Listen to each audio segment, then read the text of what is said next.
வணக்கம் நட்புகளே.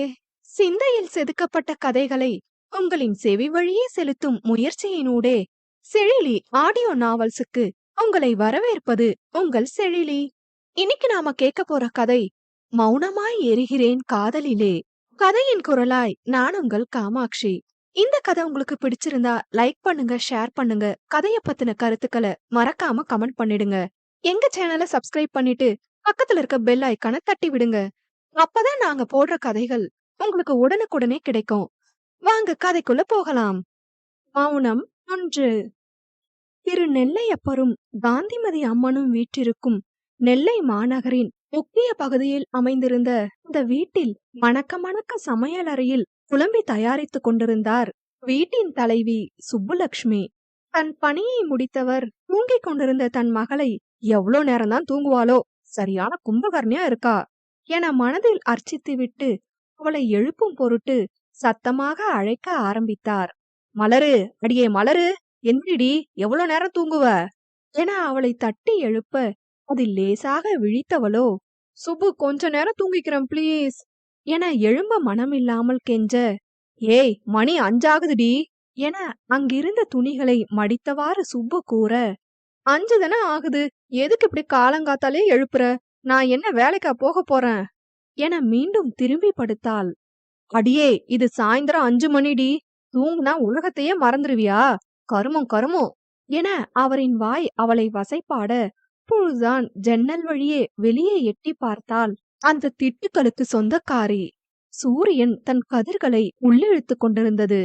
அதை பார்த்துவிட்டு தன் அம்மாவிடம் திரும்ப, அவரோ இவளை கேவலமாக பார்க்க அசடு வழிந்தாள் நம் கதையின் நாயகி மலர்நிதி.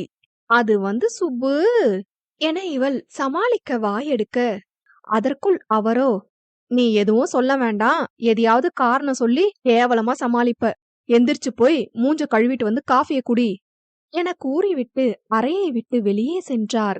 இந்த அம்மா கிட்ட இப்படி டெய்லி அசிங்கப்படுறதே நம்ம பொழப்பா போச்சு, சரி எந்திரிப்போம், இல்லனா சுப்பு காண்டாகிறோம் என மனதில் நினைத்தவள் முகத்தை கழுவிவிட்டு சமையலறை சென்றாள். சுப்பு காஃபி குடு, அதான் கிச்சன் வரைக்கும் வந்துட்டல, காஃபி சட்டி இங்கதான் இருக்கு, ஊத்தி குடிக்க வேண்டியதன என அவளின் அம்மா சுப்பு கூற, அதெப்படி, என்னதான் நானே ஊத்தி குடிச்சாலும் உன் கையால வாங்கி குடிச்ச மாதிரி வருமா என ஒரு பெரிய ஐஸ் மலையை அவரின் தலையில் வைத்தாள் அவள். சோம்பேறித்தனத்துக்கு இப்படி ஒரு சமாளிப்பு வேற, இந்தா குடி என திட்டியவர் அவளுக்கு காஃபியை கொடுப்பதில் தவறவில்லை. ஈ, கண்டுபிடிச்சிட்டியா சுப்பு, நீ ரொம்ப புத்திசாலிமா என மீண்டும் கூற வர, அவரோ தன் கையில் இருந்த கத்தியையும் மலரையும் மாற்றி மாற்றி பார்த்தார். ஆஹா, இதுக்கு மேல இங்க இருந்தா நமக்குதான் ஆபத்து, எஸ்கேப் என மனதில் நினைத்து கொண்டு, பா கூப்பிட்டீங்களாப்பா, இதோ வந்துட்டேன்ப்பா என அழைக்காத தன் தந்தைக்கு பதில் கூறிக்கொண்டு தப்பி வெளியில் சென்றாள். என்னம்மா ஆச்சரியமா இருக்கு, நான் கூப்பிட்டாலே ஏதாவது வேலை செய்ய சொல்லிருவேணும்னு பயந்து என்னன்னு கேட்க மாட்ட, இப்ப நான் கூப்பிடவே இல்ல, நீ கூப்பிட்ட மாதிரி வர என அவளின் தந்தை வெங்கடேசன் கேட்க, ஐயோ அப்பா மெதுவா பேசுங்க, சுப்பு கிட்ட தப்பிக்கிறதுக்கு நான் இப்படி சொல்லிட்டு வந்தா நீங்களே மாட்டி விட்டுருவீங்க போலயே, போங்கப்பா என செல்லமாக கோபித்து கொள்ள, அவரோ, அதான் நான் இருக்கல்ல தங்கம், உன் மேல அவளை கைய வைக்க விட்டுருவேனா, கைய வெட்டி காக்காக்கு போற்ற மாட்டேன் என தன் மகளுக்கு பரிந்து பேச, சமையல் அறையிலிருந்து ஒரு கரண்டி வெளியே வந்து விழுந்தது.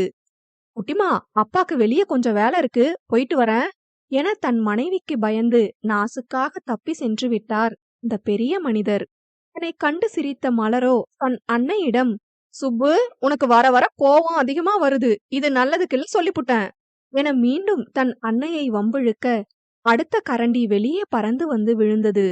ஆத்தி, கொஞ்சம் மிஸ் ஆகியிருந்தா என்ன ஆகிருக்கும், மலரு எந்திரிச்சு ஓடிரு என தனக்குத்தானே சொல்லிக் கொண்டவள் காஃபியுடன் வாசலுக்கு சென்றாள்.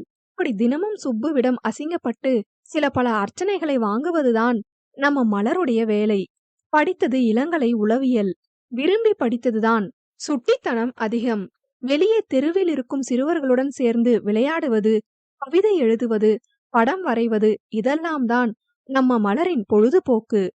ஆனால் செய்யும் வேலையெல்லாம் அவ்வளவு நேர்த்தியாக செய்வாள். வெளியில் வந்தவளோ தன் வீட்டு வாசற்படியில் அமர்ந்து வேடிக்கை பார்த்து கொண்டே குழம்பியை ருசித்து குடித்துக் கொண்டிருந்தாள். பொழுது வெளியே சென்ற சிறுவனிடம், டேய் சோனு, என்னடா அக்காவை கண்டுக்காம போற என இவள் கேட்க, அட போக்கா, உன் மேல செம காண்டுல இருக்கேன், பேச மாட்டேன் என அவன் முகத்தை திருப்பிக் கொண்டு செல்ல, ஏண்டா நான் தான் கோபப்படணும், இன்னைக்கு விளையாட கூப்பிடவே இல்லல்ல என இவள் குறை கூற, வேணாங்க்கா, அக்காவாச்சேன்னு பாக்குறேன், ஏதாவது திட்டிட போறேன், மதியம் எவ்வளவு நேரம் கத்திட்டு இருந்த உன்ன, நீ நல்லா இழுத்து போத்திட்டு தூங்கிட்டு பேசுற பேச்ச பாரு, உன்னால நாங்க யாருமே இன்னைக்கு விளையாடல தெரியுமா என அவன் பாவமாக கூற, நீ அப்படியாடா, சரி கோச்சுக்காத, நாளைக்கு கண்டிப்பா வரேன் சரியா என இவள் கேட்க, அவனோ முறைப்பை மட்டுமே பதிலாக கொடுத்து சென்று விட்டான்.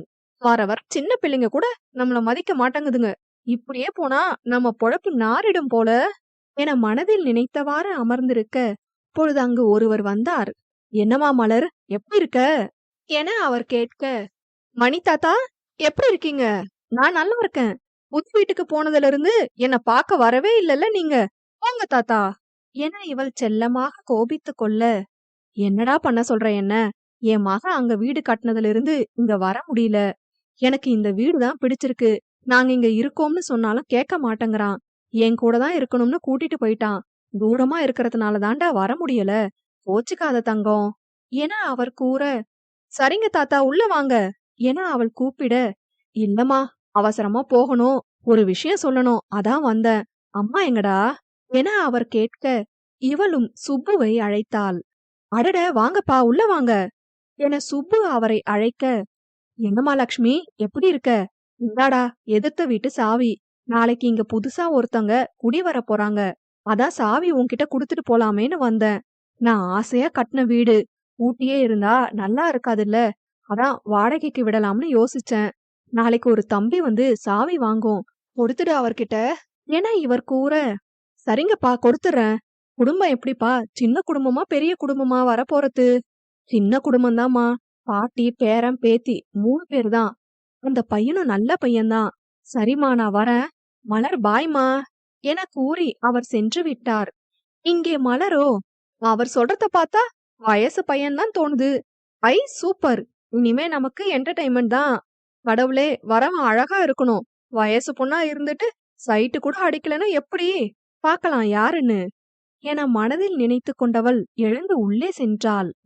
மீனாட்சி அம்மன் வீற்றிருக்கும் மல்லிகை பூவிற்கு பெயர் போன நம் மதுரை மாநகரின் மாநகர காவல் நிலையத்தில் தன் நண்பனும் சக காவலருமான ராஜாவிடம் பேசிக் கொண்டிருந்தான் அவன். என்ன மச்சான் இப்படி ஆகிட்டு, நான் ஊருக்கு போயிட்டு வரத்துக்குள்ள உன்னை டிரான்ஸ்ஃபர் பண்ணுவாங்கன்னு நான் கொஞ்சம் கூட எதிர்பார்க்கல, இப்ப எதுக்கு உன்னை டிரான்ஸ்ஃபர் பண்றாங்க என தன் நண்பனை பணிமாற்றம் செய்த ஆதங்கத்தில் ராஜா தன் நண்பனிடம் கேட்டுக்கொண்டிருந்தான். விடுடா, இது கண்டிப்பா அந்த மினிஸ்டரோட வேலையாதான் இருக்கும், என்ன டிரான்ஸ்ஃபர் பண்ணிட்டா மட்டும் அவனை நான் விட்டுருவேனா? அவனுக்கு ஒரு முடிவு கட்டுறேன், இப்ப அதுக்கான நேரம் இல்ல, அவனை கொஞ்சம் விட்டுதான் பிடிக்கணும் என தன் கண்களில் அனல் கக்க கோபத்துடன் கூறினான் அவன். சரி மச்சான், உன் பேருக்கேத்த மாதிரி நீ சும்மாவே கோபமாதான் இருப்ப, இதுல அந்த மினிஸ்டர் வேற உன்னை சீன்றான், அவன் கதி அதோ கதிதான். சரிடா, திருநெல்வேலிக்கு தானே டிரான்ஸ்ஃபர் பண்ணிருக்காங்க, பாத்துக்கலாம், வீடு எல்லாம் பாத்துட்டியாடா என ராஜா கேட்க, ஆமாண்டா, தெரிஞ்சவங்க கிட்ட சொன்னேன், அவங்களும் ஓனர் கிட்ட பேசிட்டாங்க, ஊருக்கு நடுவுல தான், நாளைக்கு போய் ஒரு தடவை வீடு எப்படி இருக்குன்னு பாத்துட்டு வரலாம்னு இருக்கேன் என அவன் கூற, ஓகேடா, பாத்துட்டு வா, வீட்ல சொல்லிட்டியா இத பத்தி என ராஜா கேட்க, ஆமாண்டா சொல்லிட்டேன், பாட்டி சரின்னு சொல்லிட்டாங்க, அர்ஷு தான் சோகமா இருக்கா, இந்த ஊர்ல நல்லா செட் ஆகிடுச்சு அவளுக்கு, இப்ப வேற ஊருக்கு போகணுமேனு ஃபீல் பண்றா என தன் தங்கையின் கவலையை பற்றி அவன் கூற, அவளின் பெயர் கேட்ட உடனே ராஜாவின் முகம் ஒரு நிமிடம் மாற பின் மீண்டும் இயல்பு நிலைக்கு வந்தது. சரிடா மச்சான், போக போக பழகிடுவா, பாட்டிய கேட்டதா சொல்லு. சொல்ல மறந்துட்டேன்டா, பாட்டி உன்னை பத்தி கேட்டாங்க, வர வர நீ பாட்டிய பார்க்க வரத்தே இல்லன்னு, வாடா வீட்டுக்கு என அவன் கூற, இல்லடா, வீடு ஷிஃப்ட் பண்ண உனக்கு உதவி பண்ண எப்படியும் வருவேன்ல, இப்ப பாட்டி கிட்ட பேசிக்கிறேன், இப்ப அவசரமா வெளியே போக வேண்டியிருக்கு. சரிடா. ஆமா மச்சான், எனக்கு ஒரு சந்தேகம் என ராஜா கேட்க, என்ன என்ற ரீதியில் அவன் பார்த்தான். இல்ல மச்சான், நீ ரொம்ப கோபப்படுறதுனால உனக்கு இந்த பேரை வச்சாங்களா, இல்ல இந்த பேரை வச்சதுனாலதான் ரொம்ப கோபப்படுறியா என அதிமுக்கியமான சந்தேகத்தை தன் நண்பனிடம் கேட்க, அவனோ, இந்த சந்தேகம் ரொம்ப அவசியமா என்ற கேள்வியை விழிகளில் தேக்கி ஒரு பார்வை பார்க்க, ராஜாவோ, எதுக்காவது வாயை திறந்து பேசுறானா பாரு, பண்ணாலேயே கட்டி போடுறான்யா என மனதில் நினைத்து கொண்டு வெளியே, சரி சரி முறைக்காத, சும்மா கேட்டேன், நான் கிளம்புறேன் மச்சான், பாய்டா என கூறிக்கொண்டு கிளம்பி விட்டான் ராஜா. இவனும் ராஜாவிடம் விடை பெற்று கொண்டு கிளம்பினான். செல்லும் வழியில் பஞ்சு மிட்டாய் அவன் கண்ணில் பட, அதில் 2 வாங்கிக் கொண்டு வீட்டுக்கு சென்றான். வீட்டினுள் நுழைந்தவனிடம் அவனின் பாட்டி, என்ன ராசா, இன்னைக்கு ரொம்ப நேரமாயிட்டு என கேட்க, அப்பொழுதுதான் மணியை பார்க்க அது 8 என காட்டியது. இல்ல பாட்டி, ராஜா கூட பேசிட்டு வந்தேன், அதான் நேரம் ஆயிட்டு. அந்த பையன் இன்னைக்கும் என்ன பார்க்க வரலல்ல, கவனிச்சுக்கிறேன் அவன என பாட்டி ராஜாவை வசைபாட, வீடு ஷிஃப்ட் பண்ணும்போது வரேன்னு சொல்லிருக்கான்.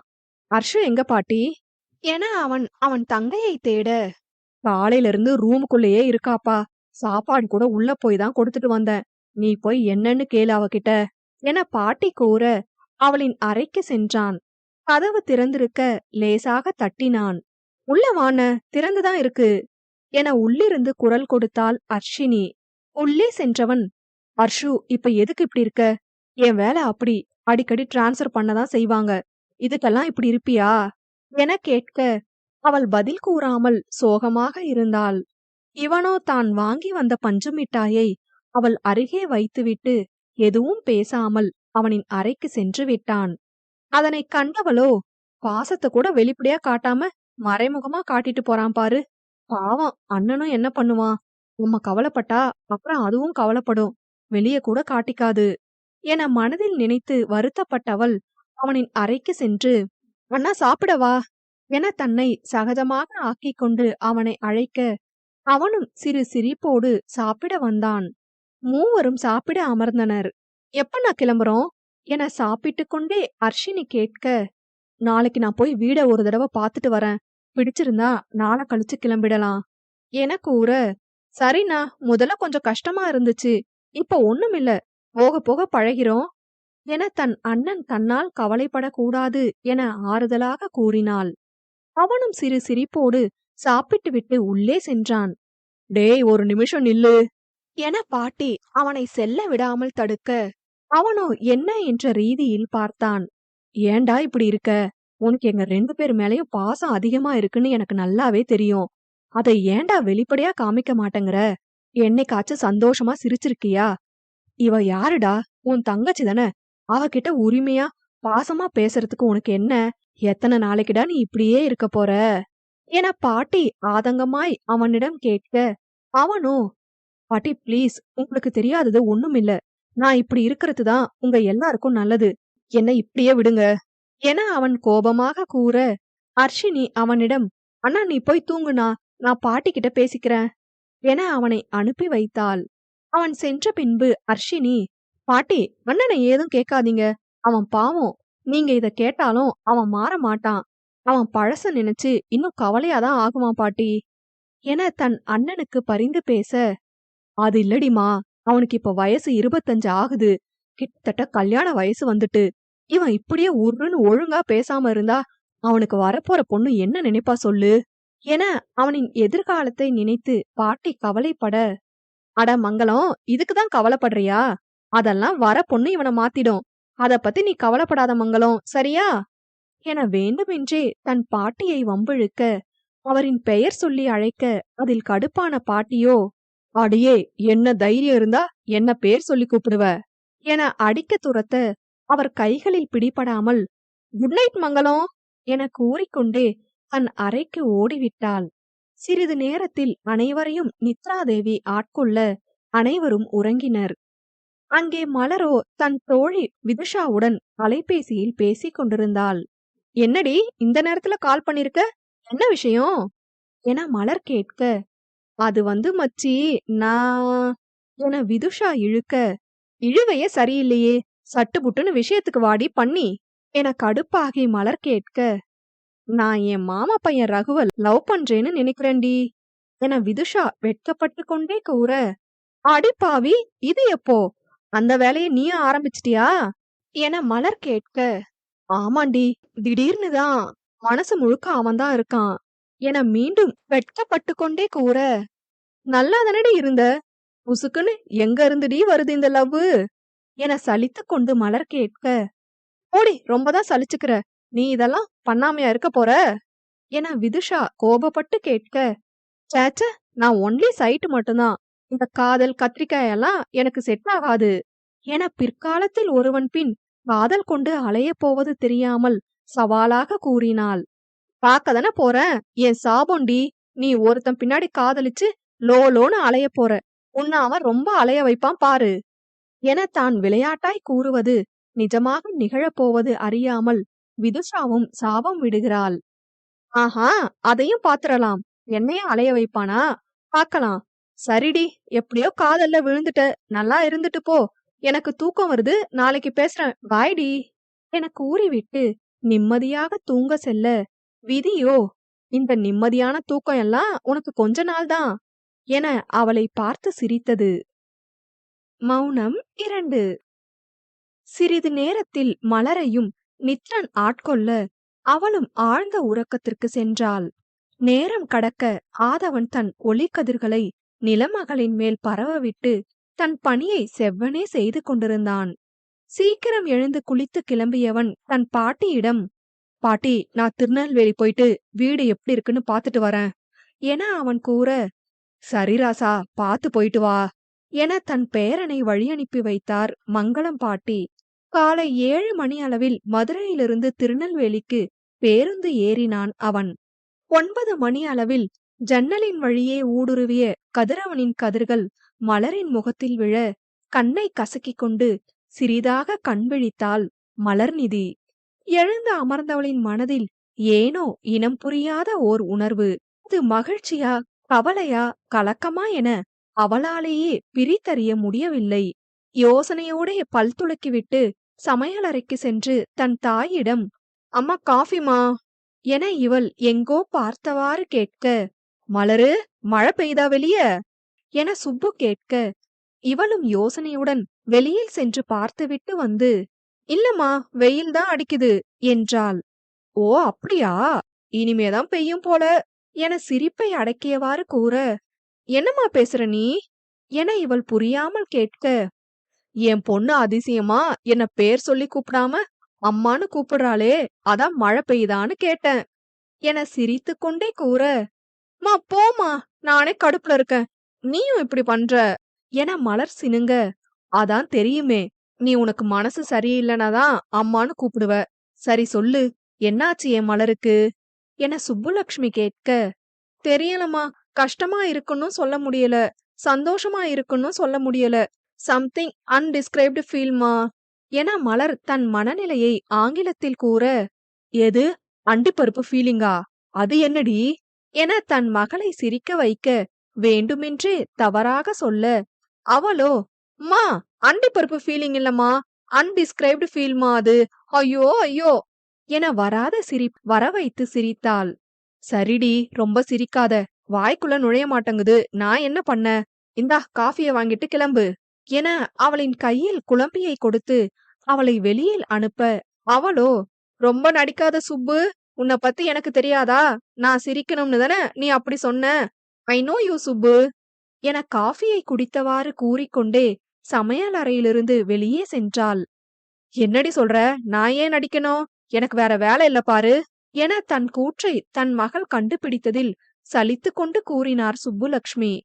எம்மோ, ரீல் அந்து போய் 1/2 மணி நேரம் ஆயிட்டு, வேலையை பாரு சுப்பு என சிரித்து கொண்டே அவள் ஹாலிலிருந்து கத்தி கூற, உள்ளே சுப்புலக்ஷ்மியும் சிரித்தார்.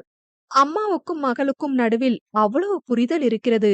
ஹாலில் அமர்ந்து செய்தித்தாள் வாசித்துக் கொண்டிருந்த வெங்கடேசன், என்னம்மா, இன்னைக்கு அம்மாக்கும் பொண்ணுக்கும் என்ன பஞ்சாயத்து, தினமும் இதான் வேலையா என அவர் கேட்க, அது அப்படிதான்ப்பா, வம்பிழுக்கலனா எனக்கும் தூக்கம் வராது, சுப்புக்கும் தூக்கம் வராது என சிரித்தபடி கூற, அது சரி, இன்னும் விளையாட்டு பொண்ணாவே இருக்கம்மா, இப்படியே காலம் முழுக்க நீ சிரிச்சுக்கிட்டே இருக்கணும், அதான் அப்பாவோட ஆசை என பாசமாய் கூற, நீங்க இருக்கும்போது எனக்கு என்னப்பா கவலை, என் சந்தோஷமே நீங்களும் சுப்புவும் தான் என மலர் கூற, உனக்கு வரப்போறவனும் உன்னை நல்லா பாத்துக்கணும்ல, அதுதாண்டா அப்பாக்கு பயமா இருக்கு என சோகமாக கூற, ஐயோ அப்பா, இப்ப எதுக்கு அதெல்லாம் நினைக்கிறீங்க? அதுக்கெல்லாம் இன்னும் காலம் இருக்கு. என்ன சிரிக்க சொல்லிட்டு நீங்க மட்டும் சோகமா இருக்கீங்க. போங்கப்பா என செல்லமாக கோபித்துக் கொள்ள, சரிம்மா, அப்பா சிரிச்சுட்டேன். இங்க பாரு. ஈ என சிரித்து காண்பிக்க, அதனைக் கண்டு மலரும் சிரித்தாள். எத நினைச்சும் கவலைப்படாதீங்க. எது எது எப்ப நடக்கணுமோ, எப்படி நடக்கணுமோ கரெக்டா நடக்கும் என தன் அப்பாவுக்கு ஆறுதலாக கூறினாள். பாக்கலாமா, உனக்குன்னு பொறந்தவன் எப்ப வருவானோ, எப்படி வருவானோ என இவர் கூறிக் கொண்டிருந்த நேரம் சரியாக வீட்டின் அழைப்பு மணி அழுத்தப்பட்டது. இருங்கப்பா, நான் யாருன்னு பாக்கறேன் என கூறிக்கொண்டு மலர் வெளியே சென்று பார்த்தாள். கருப்பு நிற முழுக்கை சட்டையும் ஜீன்ஸ் பேண்டுடன் 6 அடி உயரத்தில் மாநிறத்தில் உடற்பயிற்சியின் உதவியால் கட்டுக்கோப்பான உடலும் நன்கு திருத்தப்பட்ட சிகையும் கிளீன் ஷேவ் செய்யப்பட்ட வழுவழுப்பான கன்னமும் அளவான மீசையும் மருந்துக்கும் சிரிப்பில்லாமல் இருக்கும் அவனுடைய உதடும் என அனைத்தும் அவனை ஓர் காவல் அதிகாரி என சொல்லாமல் சொல்லியது. இவ்வாறு கம்பீரமாக அவன் வந்து நிற்க மலரின் கண்கள் அவனை அளவெடுத்துக் கொண்டிருந்தது. யார் இவன்? போலீஸ்கார மாதிரி வெறப்பா வந்து நிக்கிறான் என மனதில் நினைத்து கொண்டு, யார் நீங்க என கேட்டாள் மலர். அவனோ, என்ன சின்ன பொண்ணு வந்து நிக்குது என மனதில் நினைத்துவிட்டு அவளிடம், வீட்ல பெரியவங்க யாரும் இல்லையா என முகத்தை இறுக்கமாக வைத்துக் கொண்டு கேட்டான். கொய்யால, என்ன பார்த்தா பெரிய பொண்ணு மாதிரி இவனுக்கு தெரியலையாக்கும். கொஞ்சம் ஷார்ட்டா கியூட்டா இருந்தா என்ன சின்ன பிள்ளைன்னு நினைச்சிருவானோ? இவன் நல்ல ஈஃபில் டவர் மாதிரி இருந்தா அதுக்கு என்ன சின்ன பிள்ளைன்னு நினைப்பானோ என மனதில் சில பல அர்ச்சனைகளை செய்துவிட்டு, அப்பா யாரோ வந்திருக்காங்க என அவனை முறைத்து கொண்டே அழைத்தாள். அவனோ, இவ எதுக்கு இப்படி முறைக்கிறா, இப்படி என்ன நான் கேட்டேன் என சிந்தனையோடு பார்த்தான். நிஜமாகவே அவன் அவளை பள்ளியில் படிக்கும் சின்ன பெண் என்றுதான் நினைத்தான். மலரின் அழைப்பில் வெளியில் வந்த வெங்கடேசன் வந்தவனிடம், யார் நீங்க, என்ன விஷயம் என கேட்க, வணக்கம் சார், எதிர்த்த வீட்ல தான் நான் குடி வர போறேன். சாவி உங்ககிட்ட இருக்குன்னு ஓனர் சொன்னாங்க, அதான் வாங்கலாமேன்னு வந்தேன் என அவன் கூற, வெங்கடேசன் அப்படியா என்கிற ரீதியில் தன் மகளை பார்க்க, அவளோ, ஆமாப்பா, நேத்துதான் அந்த தாத்தா வந்து கொடுத்துட்டு போனாங்க. அம்மா கிட்ட இருக்கு, வாங்கிட்டு வரேன் என கூறி உள்ளே செல்ல, அதற்குள் சத்தம் கேட்டு சுப்புலக்ஷ்மி வெளியே வந்தார்.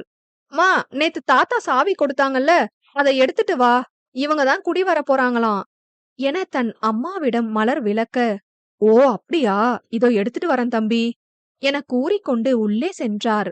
அந்த நேரத்தில் மலர், ஓஹோ, இவங்கதானா, ச்சே, சைட் அடிக்க ஜாலியா இருக்கலாம்னு பார்த்தா இவர் சரியான சிடுமுஞ்சா இருக்காரே, நல்லாதான் இருக்காரு, ஆனாலும் பாத்துக்கலாம், நம்ம என்ன இவரை லவ்வா பண்ண போறோம், சைட்டு தானே என மனதில் நினைத்து கொண்டிருக்க சுப்புலக்ஷ்மி வந்து சாவியை கொடுத்தார். நீங்க போலீஸா தம்பி என அவனின் தோற்றத்தை கண்டு வெங்கடேசன் கேட்க, ஆமா சார், நான் இன்ஸ்பெக்டர், மதுரையிலிருந்து இப்போ இங்க டிரான்ஸ்ஃபர் பண்ணிருக்காங்க என அவன் கூற, அவளோ, ஆத்தாடி, நிஜமாவே போலீஸா என பார்த்தாள். அப்படியா, சரிங்க சார் என வெங்கடேசன் மரியாதை கொடுத்து கூப்பிட, அவனோ, ஐயோ சார், நீங்க பெரியவங்க, சார் எல்லாம் கூப்பிடாதீங்க, நான் சின்ன பையன்தான், வயசு கம்மிதான் என அவன் கூற, கம்மினா எப்படி, ஒரு 40 வயசு இருக்குமா என கிண்டலாக வேண்டுமென்றே அவன் வயதை அறிய மலர் கேட்க, அவனோ அவளை ஒரு பார்வை பார்த்தான். அப்பார்வை எப்படிப்பட்டது என யாராலும் அறிய முடியவில்லை. கோபமும் இல்லாமல் கோபம் இல்லாமலும் இல்லாமல் இருந்தது அப்பார்வை. அவனை கண்டவள் உள்ளே லேசாக பயந்தாலும் வெளியே காட்டிக் கொள்ளவில்லை. உண்மையான வயதை கூறுவான் என நினைத்த மலருக்கு ஏமாற்றமே. மலர், சும்மா இருக்க மாட்டியா என அவளை கண்டித்து பின் அவனிடம், மன்னிச்சிருங்க தம்பி, அவ எப்பவுமே இப்படிதான் விளையாட்டுத்தனமா பேசுவா, நீங்க ஏதோ நினைச்சுக்காதீங்க என வெங்கடேசன் மன்னிப்பு கேட்க, பரவாயில்ல சார், நான் வரேன் என அவன் கிளம்ப போக, தம்பி உங்க பேரு என வெங்கடேசன் கேட்க, மலரும் அவனின் பெயர் கேட்க ஆர்வமானாள். அவனோ, ரௌத்ரன் என கம்பீரமாக தன் மீசையை நீவி விட்டபடி கூறி சென்றான். ரௌத்ரன், இவன்தான் நம் கதையின் நாயகன். பெயருக்கு ஏற்றது போல மிகவும் கோபக்காரன், ஆனால் நல்லவன். கடினப்பட்டு படித்து காவல் அதிகாரி ஆக வேண்டும் என்ற குறிக்கோளுடன் கடின முயற்சி செய்து நேர்மையான வழியில் தேர்வெழுதி அதில் தன் முதல் முயற்சியிலேயே வெற்றியும் பெற்றவன். பெண்கள் மீது மரியாதை கொண்டவன். ஆனால் எந்த பெண்ணையும் இதுவரை காதலாகவோ நட்பாகவோ கூட பார்த்தது கிடையாது. பாசம் அன்பு எல்லாம் அதிகமாகவே இருந்தாலும் எதையும் யாரிடமும் வெளிப்படையாக காட்டக்கூடாது என்று தனக்குத்தானே வட்டமிட்டு வாழ்பவன். தன் உணர்வுகளை கூட யாரிடமும் பகிர்ந்து கொள்ள மாட்டான். இதற்கு காரணம் அவன் வாழ்வில் நடந்த ஓர் சம்பவமே. அவன் சென்ற பின் வெங்கடேசனும் சுப்புலட்சுமியும் உள்ளே சென்றுவிட, மலரோ அவன் சென்ற திசையை பார்த்து கொண்டு, "ஆ, என்ன ஒரு கம்பீரம்! ரௌத்ரன்! சரியாதான் வச்சிருக்காங்க. ஆனாலும் நீ இருக்கிற உயரத்துக்கு ஈஃபில் டவருங்கிற பேரு தான் நல்லா இருக்கு. ஒரு அழகான பொண்ணு முன்னாடி நிக்கிற, என்ன ஏறெடுத்து கூட பார்க்க மாட்டேங்கிற. அவ்ளோ நல்லவனா நீ?" என தனக்குத்தானே பேசிக் கொண்டிருந்தாள் மலர்நிதி. அப்பொழுது அங்கு வந்த சோனு இவள் தனியாக பேசிக் கொண்டிருப்பதை பார்த்து, "என்ன இந்த அக்கா தனியா நின்னு பேசிக்கிட்டு இருக்குது? லூஸ் ஆயிருச்சோ ஒருவேளை?" என மனதில் நினைத்துவிட்டு வெளியே, "எக்கா, மலரக்கா!" என அவன் கூப்பிட, அவனின் குரலில் நினைவு வந்தவள் அவனிடம், "ஹே சோனு, நீ எப்படா வந்த?" என அவள் கேட்க, அவனோ, "ஏது எப்ப வந்தியா? அது சரி, நீ லூசு மாதிரி தனியா பேசிட்டு இருந்தல, அப்பவே வந்துட்டேன்" என அவளை கேவலமாக பார்த்து கூற, அவளோ, "ஆஹா, போயும் போயும் இவன்கிட்டயா மாட்டுவேன்? இவனுக்கு தெரிஞ்சா இந்த ஏரியாவுக்கே தெரிஞ்ச மாதிரி. எப்படியாவது சமாளிடி மலரு" என மனதில் நினைத்து கொண்டு வெளியே அவனிடம், "அட, நான் தனியா பேசிட்டு இருந்தேன்னு நீ நினைச்சியா? ஆஹாஹா, விவரம் தெரியாத பையன்டா நீ. அது ஒண்ணுமில்லடா, எனக்கு ஏலியன்ஸ் பாஷை தெரியும். நான் ஒரு சைக்காலஜி ஸ்டூடெண்ட். அதனால என் கண்ணுக்கு ஏலியன்ஸ் தெரிவாங்க. அது கூட தான் பேசிட்டு இருந்தேன்" என மலர் கேவலமாக சமாளிக்க, சோனுவோ, "அப்படியா? இதை ஏதாவது 90s கிட்ஸ் கிட்ட போய் சொல்லு, நம்புவாங்க. இப்ப என் கூட ஷட்டில் விளையாடவா?" என மலரை அசிங்கப்படுத்திவிட்டு முன்னே சென்றான். ஐயோ, ஒரு சின்ன பையன்கிட்ட என் மானம் போச்சு. எல்லாம் அவனாலதான். வந்த அன்னைக்கே எனக்கு லூசுன்னு பேர் வாங்கி கொடுத்துட்டான். டேய் ஈஃபில் டவரு, என் கையில என்னைக்காச்சும் மாட்டுவல்ல, பருக்கு உனக்கு என மனதினுள் ரௌத்ரனுக்கு அர்ச்சனை செய்ய, அவளின் மனசாட்சியோ, "அவன் உன்னை என்ன செஞ்சான்? உன்னை பார்க்க கூட இல்ல. நீதான் அவனை கிண்டல் பண்ண" என அவனுக்காக பரிந்து பேச, "நீ மூடிட்டு போ. நீ ஏன் மனசாட்சியா அவன் மனசாட்சியா? ஒழுங்கா எனக்கு சப்போர்ட் பண்ணு" என அதனை அடக்கினாள். "அக்கா, வரியா என்ன? மறுபடியும் தனியா பேச ஆரம்பிச்சிட்டியா?"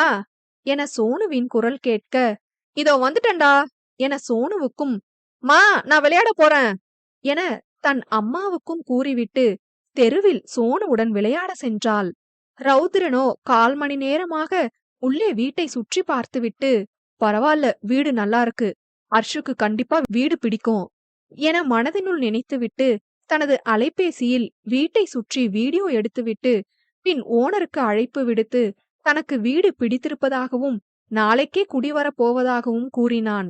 பின் வீட்டை பூட்டிவிட்டு சாவியை கொடுக்க வெளியே வந்தான். அவன் வெளியே வரும் நேரம் இவர்கள் விளையாடிக் கொண்டிருந்த ஷட்டிலின் இறகு அவனை நோக்கி வரவும் சரியாக இருக்க, அதை லாவகமாக பிடித்தான். "அங்கிள், சாரி அங்கிள், நான் கவனிக்காம அடிச்சிட்டேன்" என சோனு கூற, "நான் உனக்கு அங்கிளாடா? என்ன பார்த்தா அங்கிள் மாதிரியா இருக்கு?" என சிறு முறைப்புடன் கேட்க, மலரோ வாய்ப்பொத்தி சிரித்தாள். பின் அவளுக்கும் ஒரு முறைப்பை பதிலாக தந்து சாவியை கொடுக்க அவளின் வீட்டிற்கு அவன் செல்ல, அவனை தடுத்து, "சாவிதானே, கொடுங்க, நான் கொடுத்துக்கிறேன்" என மலர் தானாக சென்று கேட்க, வேறு வழியின்றி அவளிடம் கொடுத்தான். பின் அவளிடம், "சின்ன பொண்ணு சின்ன பொண்ணு மாதிரி பேசணும். பெரியவங்கள கிண்டல் எல்லாம் பண்ணக்கூடாது, புரிஞ்சுதா?" என முறைப்பாகவே அவளிடம் கூற, அவளோ, "ஹலோ, யாரு சின்ன பொண்ணு? நான் சின்ன பொண்ணுன்னு நீங்க பாத்தீங்களா?" என இவள் கோபமாக கேட்க, சோனுவோ, "அங்கிள், சாரி அண்ணா, மலர் அக்கா காலேஜ் முடிச்சிருச்சு. சின்ன பொண்ணெல்லாம் இல்ல அண்ணா" என சிரித்துக்கொண்டே கூற, அவளை ஒரு கணம் ஏற இறங்க பார்த்தவன், "ஓ, சாரி" என முகத்தில் எந்தவித பாவனையும் இல்லாமல் கூறி செல்லலானான். அவனை பார்த்து, "சரியான ஈஃபில் டவர்" என சற்று சத்தமாகவே முறைத்தபடி மலர் கூற, திரும்பி மீண்டும் முறைத்து விட்டு சென்றான். "மனசுல பெரிய விருமாண்டின்னு நெனப்பு, எதுக்கெடுத்தாலும் முறைக்கிறான்" என திட்டிவிட்டு வீட்டிற்குள் சென்றாள் மலர். 2 மணி நேர பயணத்திற்கு பிறகு மதுரையை அடைந்த ரௌத்ரன் ஆட்டோ பிடித்து வீட்டிற்கு சென்றான். "வாராசா, வீட்டை பாத்துட்டியா? எப்படி இருக்கு?" என பாட்டி கேட்க, "ஆமா பாட்டி, ஒரு நிமிஷம்" என கூறிவிட்டு அர்ஷினியை அழைத்தான்.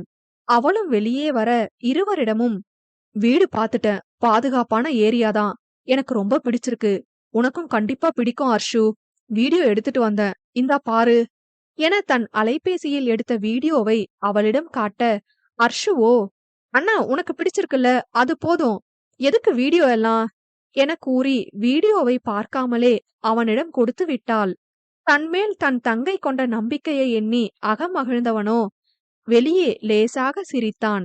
பின், சரி நாளைக்கே கிளம்புறோம், இன்னைக்கு எல்லாத்தையும் பேக் பண்ணிருவோம், நான் உதவிக்கு ராஜாவை கூப்பிடுறேன் என ராஜாவிற்கு அழைப்பு விடுத்தபடி அவனின் அறைக்கு சென்றான்.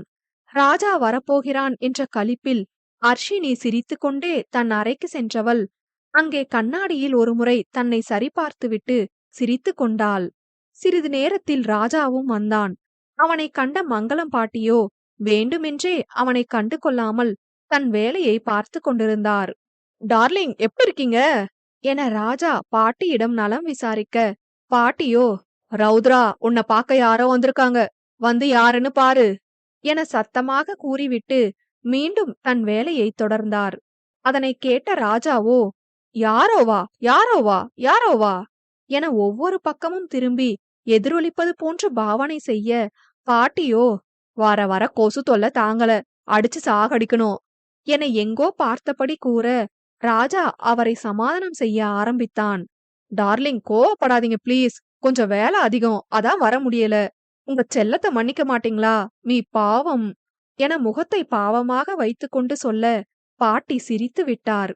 படவா, எத்தனை நாள் ஆச்சுடா, இங்க இருந்தே நீ வரமாட்டேங்கிற, இதுல நாங்க திருநெல்வேலி போயிட்டா எப்படி வருவ, எட்டி கூட பார்க்க மாட்ட என பொய்யாய் கோபித்து கொள்ள, வரேன் பாட்டி, கண்டிப்பா வரேன் என ஒரு வழியாக பாட்டியை சமாதானம் செய்தான். சரி இரு, உனக்கு குடிக்க ஏதாவது கொண்டு வரேன் என பாட்டி சமையலறை சென்றார். ராஜாவோ, என்ன இந்த ரௌத்ரன் பையனை ஆளை காணோம், போய் பாப்போம் என அவனின் அறைக்கு சென்றான். அர்ஷினியோ தனது அறையை ஒதுங்க வைத்துவிட்டு தன் அண்ணனின் அறையை ஒதுங்க வைத்துக் கொண்டிருந்தாள்.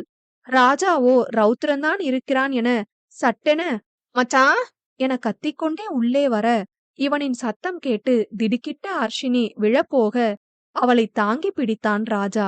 அதே நிலையில் சில நிமிடங்கள் கரைய முதலில் சுதாரித்தது ராஜாதான். பின்பு அர்ஷினியும் சட்டென விலகினாள். சாரி, நான் ரௌத்ரன்னு நினைச்சு வந்துட்டேன், நீ இருக்கன்னு கவனிக்கல, நான் கீழே போறேன் என அவள் முகம் பார்க்காமல் கூறி செல்ல போக, அர்ஷினியோ, ஒரு நிமிஷம் என அவனை தடுத்தாள். மௌனம் 3. அர்ஷினியின் அழைப்புக்கு திரும்பாமல் அவ்வாறே நின்றபடி என்ன என்று கேட்டான் ராஜா.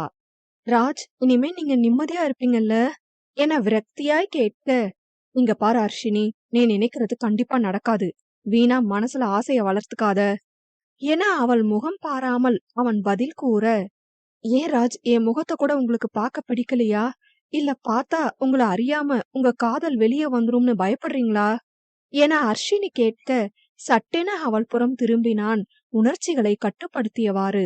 இங்க பாரு அர்ஷினி, எனக்கு உன் மேல அந்த மாதிரி எந்த ஃபீலிங்ஸும் இல்ல, அவ்வளவுதான், சும்மா நீயா எதையாவது நினைச்சுக்கிட்டு இருக்காத, நான் அடிக்கடி வந்தா நீ இந்த மாதிரி ஏதாவது நினைச்சிட்டு இருப்பன்னு தான் இப்பெல்லாம் நான் இங்க வர்றது கூட இல்ல என தன் மனதை கல்லாக்கி கொண்டு கூறினான். நீங்க என் கண்ணுல படாம இருந்தா மட்டும் நான் உங்களை மறந்துடுவேன்னு நினைக்கிறீங்களா? அப்படி நினைச்சா நீங்க தான் முட்டாள். எவ்வளவு வருஷமானாலும் உங்களை மட்டும்தான் நான் மனசுல நினைச்சிட்டு இருப்பேன். நீங்க என்ன காதலிப்பீங்கிற நம்பிக்கையை விட என் காதல் மேல எனக்கு நம்பிக்கை இருக்கு. அப்படியே நீங்க எனக்கு கிடைக்கலனாலும் பரவாயில்ல, உங்களை சந்திச்சதுல இருந்து இப்ப வர உங்களோட நினைவுகள் என் மனசுல ஆழமா பதிஞ்சிருக்கு, அந்த நினைவுகளை எனக்கு போதும் என்று கலங்கி கூறுபவளுக்கு என்ன கூறுவது என தெரியாமல் அங்கிருந்து சென்று விட்டான் ராஜா. ஹனி, எனக்கு உன்னை ரொம்ப பிடிக்கும் டி, ஆனா நான் உன்னை ஏத்துக்க முடியாத நிலைமையில இருக்கேன். அத உனக்கு எப்படி சொல்லி புரிய வைப்பேன்? நான் அந்த காரணத்தை உன்கிட்ட சொன்னா அப்ப நானும் உன்னை விரும்புறேன்னு உனக்கு தெரிஞ்சதுன்னா நீ இன்னும் என்னையே நினைச்சிட்டு இருப்பன்னு தான் உன்னை பிடிக்காத மாதிரியே நடந்துக்கிறேன். சாரிடி அனி, சொல்ல போனா காதல சொல்லவும் முடியாம சொல்லாம இருக்கவும் முடியாம நான் தான் ரொம்ப கஷ்டப்படுறேன்.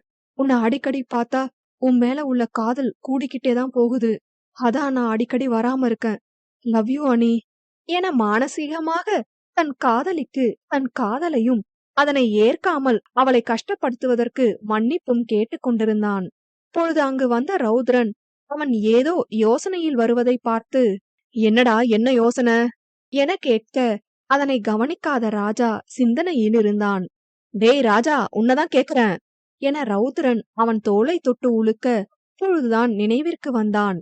மச்சான் சொல்லுடா என ராஜா கூற, நான் கூப்பிடுறது கூட தெரியாத அளவு என்னடா யோசனை என ரௌத்ரன் கேட்க, அது அது வந்துடா, உன்னை பிரிஞ்சு இனிமே இருக்க போறேன்ல, அதான் ஃபீலிங்கு என வராத கண்ணீரை துடைத்துக் கொண்டு கூற, ரௌத்ரனோ நம்பாத பார்வை பார்க்க, உனக்கெல்லாம் மனசாட்சியே இல்லையாடா? உன் நண்பன் அதுவும் உனக்காக ஃபீல் பண்ணி பேசுறானே, கொஞ்சமாச்சும் ரியாக்ஷன் காட்டுறியா? இந்த ரியாக்ஷனே காட்டாத மூஞ்சிய எங்கடா வாங்குன என ராஜா கேட்க, அதை கண்டு கொண்டால் அவன்தான் ரௌத்ரனே இல்லையே.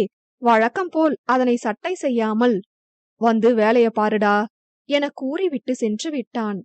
இவன்கிட்ட போய் ஃபீலிங்ஸ் எதிர்பார்த்தன்ல, என்ன எதையாவது வச்சுதான் அடிக்கணும் என தனக்குத்தானே பேசிக்கொள்ள, அங்கே கையில் காஃபியுடன் வந்த மங்களம் பாட்டி, ராஜா, இந்த செருப்பு விளக்குமாறு இந்த மாதிரி ஏதாவது தேவைப்படுதா? நான் வேணும்னா எடுத்துட்டு வரவா என சிரிப்பை அடக்கிக் கொண்டு கேட்க, டார்லிங், உனக்கு வாய் கொழுப்பு அதிகமாயிடுச்சு என அவர் கையில் இருந்த காஃபியை வாங்கி குடித்தபடி கூறினான். இல்ல ராசா, ஏதோ என்னால முடிஞ்ச உதவி என மீண்டும் பாட்டி அவனை கிண்டல் செய்ய, உன் பேரனுக்கும் உன்ன மாதிரி பேச கத்துக்கொடு, அது போதும் என்றான். அதுக்கு நான் என்னடா பண்ண முடியும்? அவனுக்கு வரப்போற மகராசிதான் அவனை மாத்தணும் என பாட்டி தன் கவலையை இங்கே கூறிக்கொண்டிருந்த வேளையில் அங்கே மலரோ, இப்ப என்ன மாத்தணும் அவ்வளவுதானே, மாத்திட்டா போச்சு என மலர் கூறிக்கொண்டிருந்தாள். ஓ மலரக்கா, நீ எப்பவும் இப்படிதான் பண்ற. எப்பவும் நீ வைக்கிற டிபில நான் நல்லா இல்ல, நீ மட்டும் அழகா இருக்க என முகத்தை தூக்கி வைத்துக் கொண்டிருந்தாள் 10 வயது சிறுமி பிங்கி. பிங்கி பேபி, அப்படியெல்லாம் இல்ல செல்லம், இனிமே நம்ம 2 பேரும் அழகா இருக்கிற போட்டோ வைக்கிறேன், இதோ மாத்திட்டேன் பாரு என தன் மொபைலை அவளிடம் காட்டிய பின்புதான் பிங்கியின் முகத்தில் சிரிப்பே வருகிறது. மலரக்கா, அம்மா கூப்பிடுறாங்க, நான் அப்புறமா வரேன் என மலரின் கன்னத்தில் முத்தம் கொடுத்துவிட்டு ஓடிவிட்டாள்.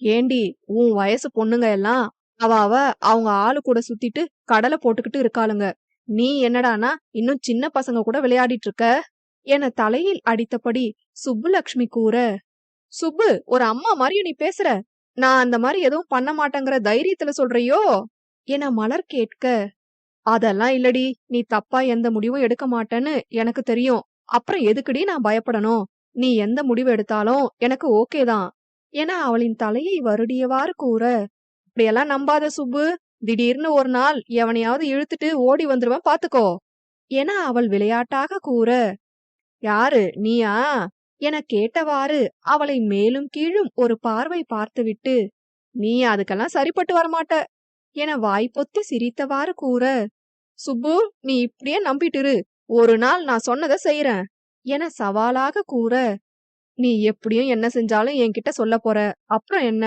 மூடிட்டு போய் வேலைய பாருடி என கூறிவிட்டு சுப்பு சென்று விட்டார். எது மூடிட்டு போகவா? வீட்லயும் மரியாதை இல்ல, வெளியவும் மரியாதை இல்ல என தனக்குத்தானே புலம்பிக் கொண்டாள். அங்கே, கவலைப்படாதீங்க பாட்டி, அதெல்லாம் நடக்கும்போது நடக்கும். சரி பாட்டி, நான் அவனுக்கு ஹெல்ப் பண்ண போறேன் என கூறி மேலே சென்றான்.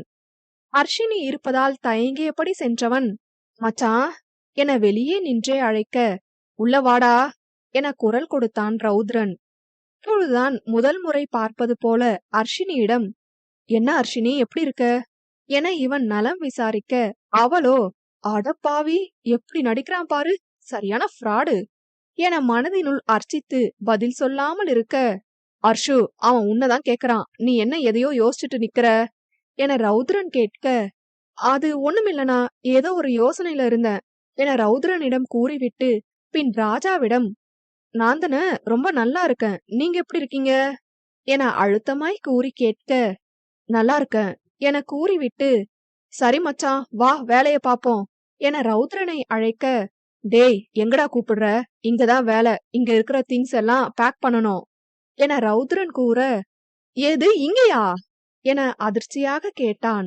ஆமாண்டா, இங்கதான், இதுக்கு ஏண்டா ஷாக் ஆகுற, அது ஒண்ணுமில்ல மச்சான், சும்மாதான் என கூறிவிட்டு மனதில், ஐயோ, இவ வேற சும்மா இருக்க மாட்டாளே, தப்பி தவறி கூட அவளை பாத்திரக்கூடாது என நினைத்து கொண்டிருக்க, அவனின் மேல் தன் கையில் இருந்த துணியை வீசினாள் அவனின் ஹனி. இவன் யாரென்று நிமிர்ந்து பார்க்க அவளோ இவனை பார்த்து கண்ணடித்துவிட்டு தன் வேலையை தொடர்ந்தாள். ஆஹா, இவ ஆரம்பிச்சுட்டா, திரும்பாதடா ராஜா என தனக்குள் கூறிக்கொண்டு வேலையை பார்க்க ஆரம்பித்தான். சிறிது நேரம் கழித்து ஏதோ எடுப்பது போல் ராஜாவின் அருகில் வந்தவள் அவனின் கையை கிள்ளிவிட்டு எதுவும் தெரியாதது போல் போக அவனோ ஆ அம்மா என கத்திவிட்டான்.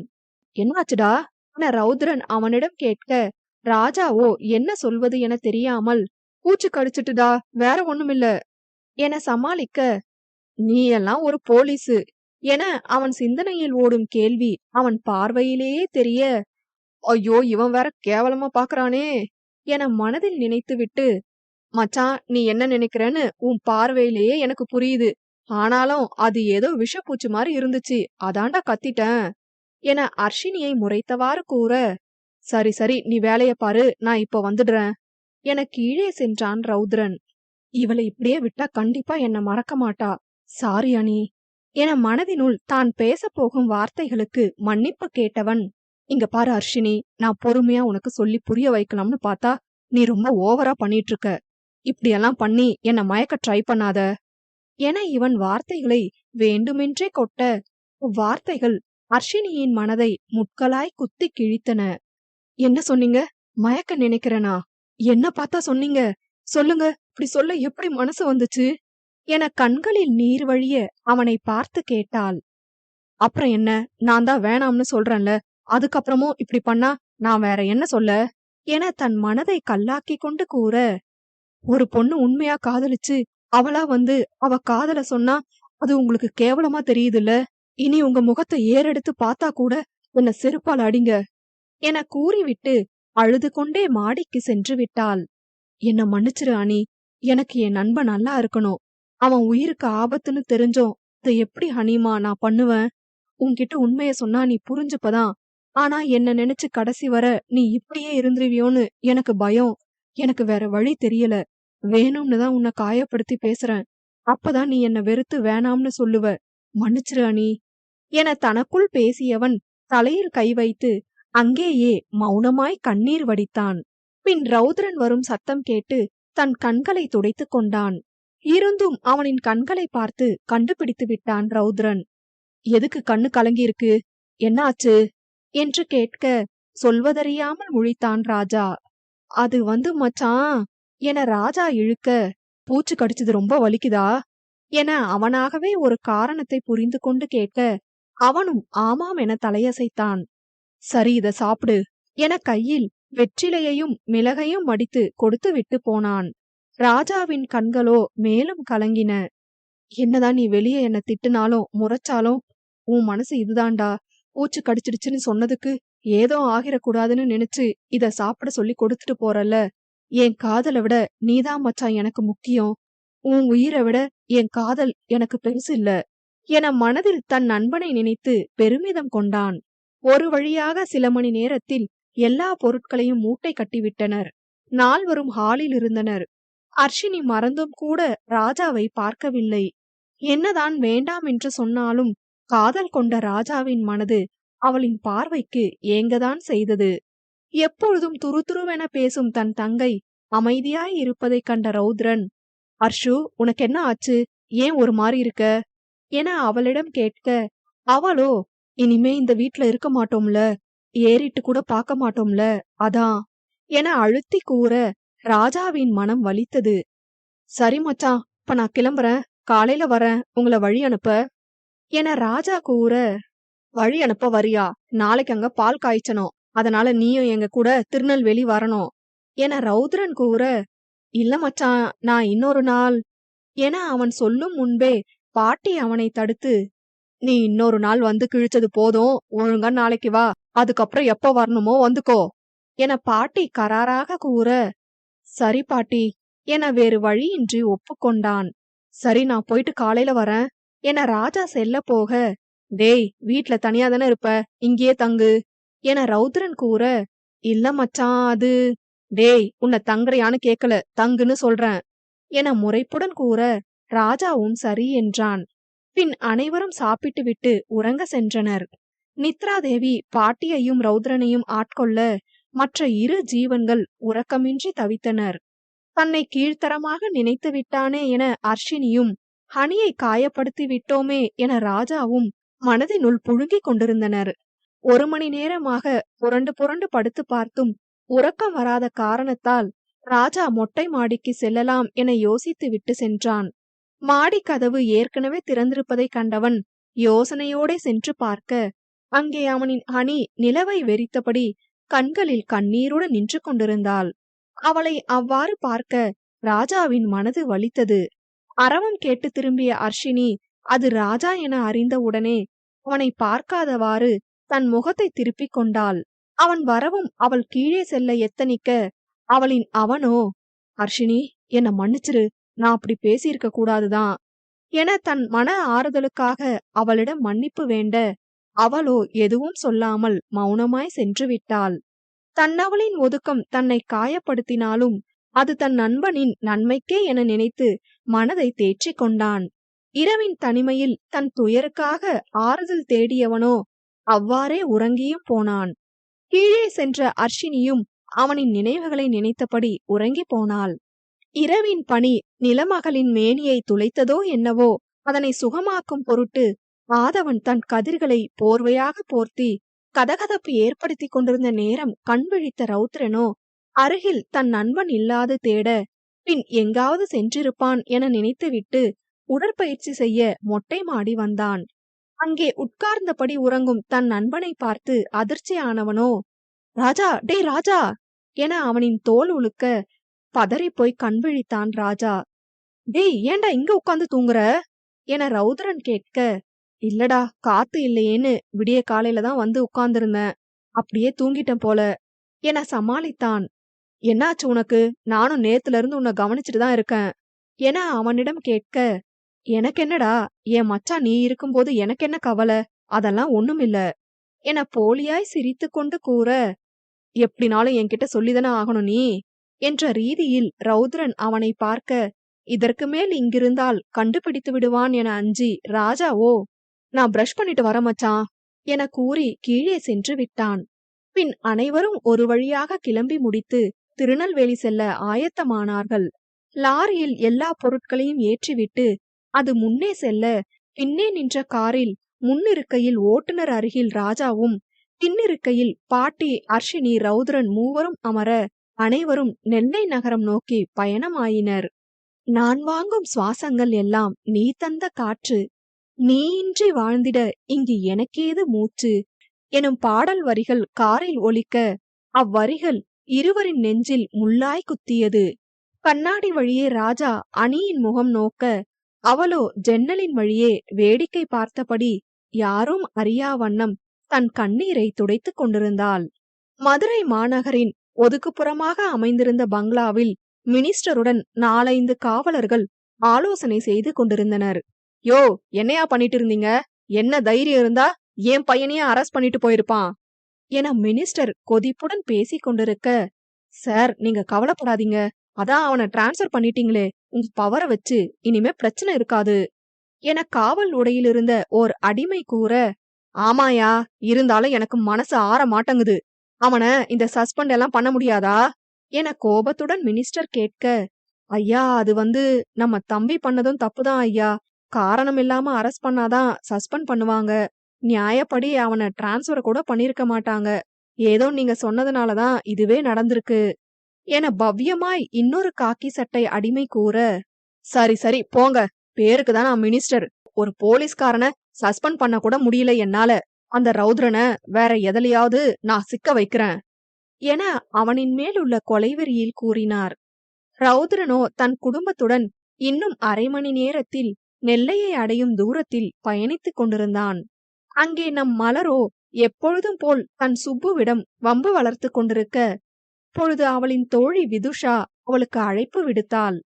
"ஹே விது, சொல்லுடி" என மலர் கூற, "அடியே, அன்னைக்கு ஆசையா என் காதலை பத்தி உன்கிட்ட சொல்ல வந்தா நீ பாட்டுக்கு என்ன கலாய்ச்சிட்டு தூங்க போயிட்ட. செம்ம காண்டுல இருக்கேன்" என விது குறை கூற, "சரி சரி, இப்ப கேக்குறேன், சொல்லு" என்றாள் மலர். "அதுக்கு உனக்கு பனிஷ்மெண்ட். நீதான் நல்ல கவிதை எழுதுவல்ல, என் ஆளுக்கு நான் கொடுக்க ஒரு கவிதை எழுதி கொடு" அட பக்கி, இதுக்குதான் இந்த வரத்து வந்தியா? சரி எழுதி தொலைக்கிறேன்.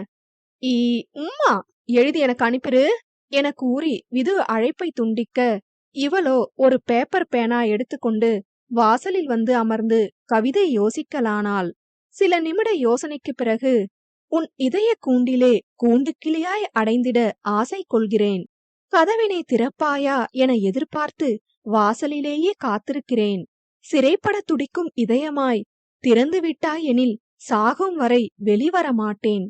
நீயே உன் காதலினால் என்னை கொன்றுவிடு கண்ணாளனே என ஒரு காதல் கவிதையினை எழுதியவள் அதனை அவளே படித்து பார்த்து, பரவாயில்ல, நல்லாதான் எழுதுறோம் என தனக்குத்தானே கூறிக்கொண்டிருக்க, அப்பொழுது எதிர் வீட்டு வாசலில் கார் ஒன்று வந்து நின்றது. யாருடா இது, கார்ல வந்திருக்காங்க என்ற யோசனையுடன் பார்த்து கொண்டிருக்க, முதலில் இறங்கியது ரௌத்ரனே. அட, நம்ம ஈஃபில் டவரு என நினைத்தபடி பார்க்க, அந்நேரம் காற்று பலமாக அடிக்க, இவள் மடியில் இருந்த கவிதை எழுதிய காகிதம் காற்றில் பறந்து ரௌத்ரனின் முகத்தில் ஒட்டி கொண்டது. அவனோ பேப்பரை தன் முகத்திலிருந்து எடுத்து பார்த்து அதிலுள்ள கவிதையை வாசித்து எங்கே இருந்து வந்தது என்ற யோசனையில் சுற்றி முற்றி பார்க்க, அவனின் கண்களில் சிக்கியது நம் மலர் நிதியே. அவனோ இவளை தீயாய் முறைக்க, ஆத்தி, போயும் போயும் இவர் மூஞ்சிலியா பேப்பர் போய் ஒட்டணும், ஐயோ முறைக்கிறாரே என மனதில் நினைத்தபடி அதனை வாங்க அவனை நோக்கி மெல்ல அடிமேல் அடி வைத்து சென்றாள். மௌனம் 4. சாரி, காத்துல பறந்து வந்து ஒட்டிக்கிச்சு, என்னோடதுதான் கொடுங்க என இவள் மன்னிப்பு கேட்டும் அவன் முறைத்து கொண்டே இருக்க, அதில் கடுப்பான மலரோ, ஹலோ, அதான் தெரியாம வந்துட்டுன்னு சொல்றேன்ல, அப்புறம் எதுக்கு முறைச்சுக்கிட்டே இருக்கீங்க? ஏதோ உங்களுக்கு தான் நான் அந்த கவிதை எழுதின மாதிரியும் அத லவ் லெட்டரா உங்ககிட்ட கொடுத்த மாதிரியும் முறைக்கிறீங்க என மலர் அவனை திட்ட, சத்தம் கேட்டு காரில் இருந்து அனைவரும் இறங்கினர். என்ன ராசா ஆச்சு என பாட்டி கேட்க, ஓ, உங்க பேரன்தானா? சொல்லி வைங்க பாட்டி உங்க பேரன்கிட்ட. காத்துக்கு பறந்து வந்து பேப்பர் இவங்க மூஞ்சில ஒட்டிக்கிச்சு, அதுக்கு நான் என்ன பாட்டி பண்ணுவேன்? சும்மா சும்மா முறைக்கிறாரு என பாட்டியிடம் மலர் குறை கூற, அம்மாடி, அவன் எப்பவும் அப்படிதான், நீ எதுவும் நினைச்சுக்காத என மலரிடம் கூறிவிட்டு பின்பு ரௌத்ரனிடம், டேய், அந்த புள்ளதான் தெரியாம வந்துட்டுன்னு சொல்லுதுல்ல, அப்புறம் எதுக்கு முறைக்கிற என பாட்டி ரௌத்ரனை திட்ட, பிறகு பேப்பரை மலரிடம் கொடுத்தான். மலரோ, இவரை இப்படியே விடக்கூடாது, ஏதாவது வெறுப்பேத்தணுமே என மனதில் நினைக்க, சட்டென்று யோசனை தோன்றியது. அவனோ செல்ல போக அவனை தடுத்து, ஹலோ, ஒரு நிமிஷம் என இவளும் முறைத்தபடி கூற, அவன் என்ன என்று பார்த்தான். இப்ப எதுக்கு எனக்கு லவ் லெட்டர் கொடுத்தீங்க என மலர் முறைத்தபடி கேட்க, வாட் என ரௌத்ரன் அதிர்ந்தான். இப்ப எதுக்கு எனக்கு லவ் லெட்டர் கொடுத்தீங்கன்னு கேட்டேன் என மீண்டும் நிறுத்தி நிதானமாக கேட்க, ஹே, என்ன பேசுற நீ? நான் உனக்கு எப்போ லவ் லெட்டர் கொடுத்தேன் என அவனும் முறைத்தபடி கேட்க, இதுல எழுதியிருக்கிறது காதல் கவிதை, இப்பதான் உங்க கையால என்கிட்ட கொடுத்தீங்க, அப்ப அது லவ் லெட்டர் தானே என இவள் தெனாவட்டாய் கேட்க, மற்ற மூவரும் வேவன, நம்ம ரௌத்ரங்கிட்ட ஒரு பொண்ணு கொஞ்சம் கூட அசராம இவ்ளோ தைரியமா பேசுதே என அதிர்ச்சியுடன் பார்த்து கொண்டிருந்தனர். அவளது கூற்றில் அவனுக்கு கட்டுக்கடங்காமல் கோபம் வர, வருதா, கோபம் வருதா? இப்ப இப்படிதானே எனக்கும் இருந்திருக்கும், எதுனாலும் விசாரிச்ச அப்புறம் தான் ரியாக்ஷன் காட்டணும், எடுத்த எடுப்புலயே முறைக்க கூடாது. ஓகேவா மிஸ்டர் ரௌத்ரன்? ஈஃபில் டவர் மாதிரி வளர்ந்தா மட்டும் பத்தாது, யோசிச்சு முடிவெடுக்கணும். நான் வரேன் என கூலாக கூறிவிட்டு, கொய்யால, சாவி கேட்க எங்க வீட்டுக்கு தானே வந்தாகணும், வா கவனிச்சுக்கிறேன் என மனதில் நினைத்தபடி செல்லலானாள். என்ன இவ கொஞ்சம் கூட பயப்படாம இவ்ளோ தெனாவட்டா பேசிட்டு போறா, ஒரு நாள் இவளுக்கு இருக்கு என மனதில் நினைத்துவிட்டு மற்ற மூவரையும் பார்க்க, அவர்களோ இவனையே வைத்த கண் வாங்காமல் பார்த்து கொண்டிருந்தனர். இப்ப எதுக்கு எல்லாரும் இப்படி பாக்குறீங்க என முறைத்தபடி கேட்க, டேய் மச்சான், அந்த பொண்ணுக்கு ரொம்ப கட்ஸுடா, உன்னை ஃபேஸ் டு ஃபேஸ் பார்த்து அதுவும் முறைச்சுக்கிட்டே எவ்ளோ தைரியமா பேசிட்டு போறா, அவ தைரியத்தை நான் பாராட்டுறேன் என மலருக்கு ஆதரவாக ராஜா பேச, அது தைரியம் இல்ல, திமிரு, வெட்டியா பேசாம எல்லாரும் வாங்க, உள்ள போகலாம் என ரௌத்ரன் கூற, உன்னை அடக்க அந்த திமிருதான் சரி என பாட்டி பொடி வைத்து பேச, அவன் பாட்டியை முறைக்க, சரி சரி வாங்க போலாம், நல்ல நேரத்துல பால் காய்ச்சணும் என கூறி பாட்டி தப்பித்து விட்டார். அவரை தொடர்ந்து அர்ஷினியோ, அண்ணன், ஏற்கனவே அந்த பொண்ணு உனக்கு தெரியுமா என மெதுவாக கேட்க, இப்ப இந்த கேள்வி ரொம்ப அவசியமா? என ரௌத்ரன் கேட்க, இல்லன, உன் பேர சொல்லிட்டு போச்சே, அதான் கேட்டேன் என்றாள். வாசல் வந்த பின்புதான் சாவி மலர் வீட்டில் இருப்பது ஞாபகம் வர, அவ்வாறே யோசித்தபடி நின்றான். கதவ திறடா, ஏன் மசமசன்னு நிக்கிற? என பாட்டி கேட்க, இல்ல, அது சாவி எதுத்த வீட்ல இருக்கு என தயங்கியபடி கூற, சரிடா, அப்ப போய் வாங்கிட்டு வா சீக்கிரம். இல்ல பாட்டி, அந்த திமிரு பிடிச்சவ வீட்ல தான் சாவி இருக்கு. போனா ஏதாவது வம்பிழுக்கிற மாதிரியே பேசுவா.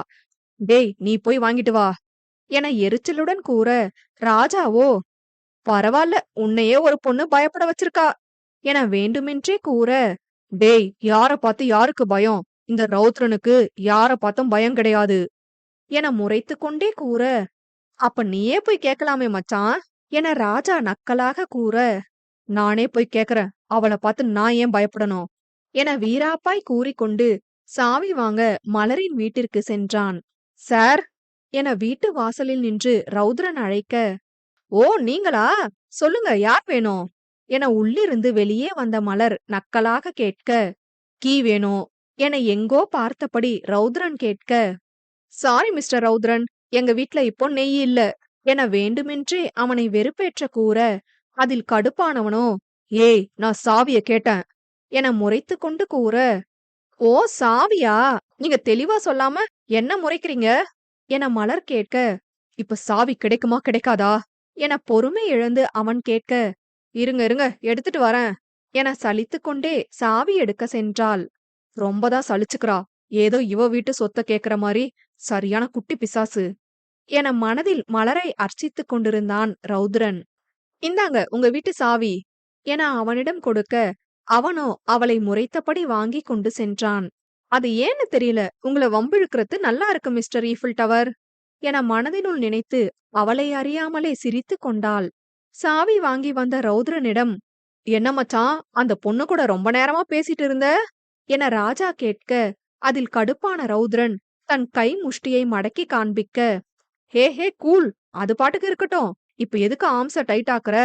பாட்டி, நல்ல நேரம் போய்கிட்டே இருக்கு, சீக்கிரம் கதவை திறந்து பால் காய்ச்சுவோம் என கூறி பயந்து பாட்டியின் பக்கம் வந்து நின்று கொண்டான்.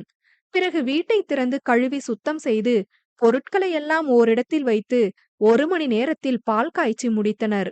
அர்ஷினி, இங்க வா என பாட்டி அழைக்க, என்ன பாட்டி என அர்ஷினி கேட்க, இந்தாடி, இந்த பால உன் அண்ணனுக்கும் அந்த ராஜா பயலுக்கும் கொடுத்துட்டு வா என அவளிடம் கொடுத்துவிட, நானா என அர்ஷு தயக்கமாய் கேட்க, ஆமாண்டி, இதுக்குன்னு தனியா ஆளா வைக்க முடியும், போய் கொடுத்துட்டு வா என வலுக்கட்டாயமாக கொடுத்துவிட, வேறு வழியின்றி வாங்கிக் கொண்டு போனாள்.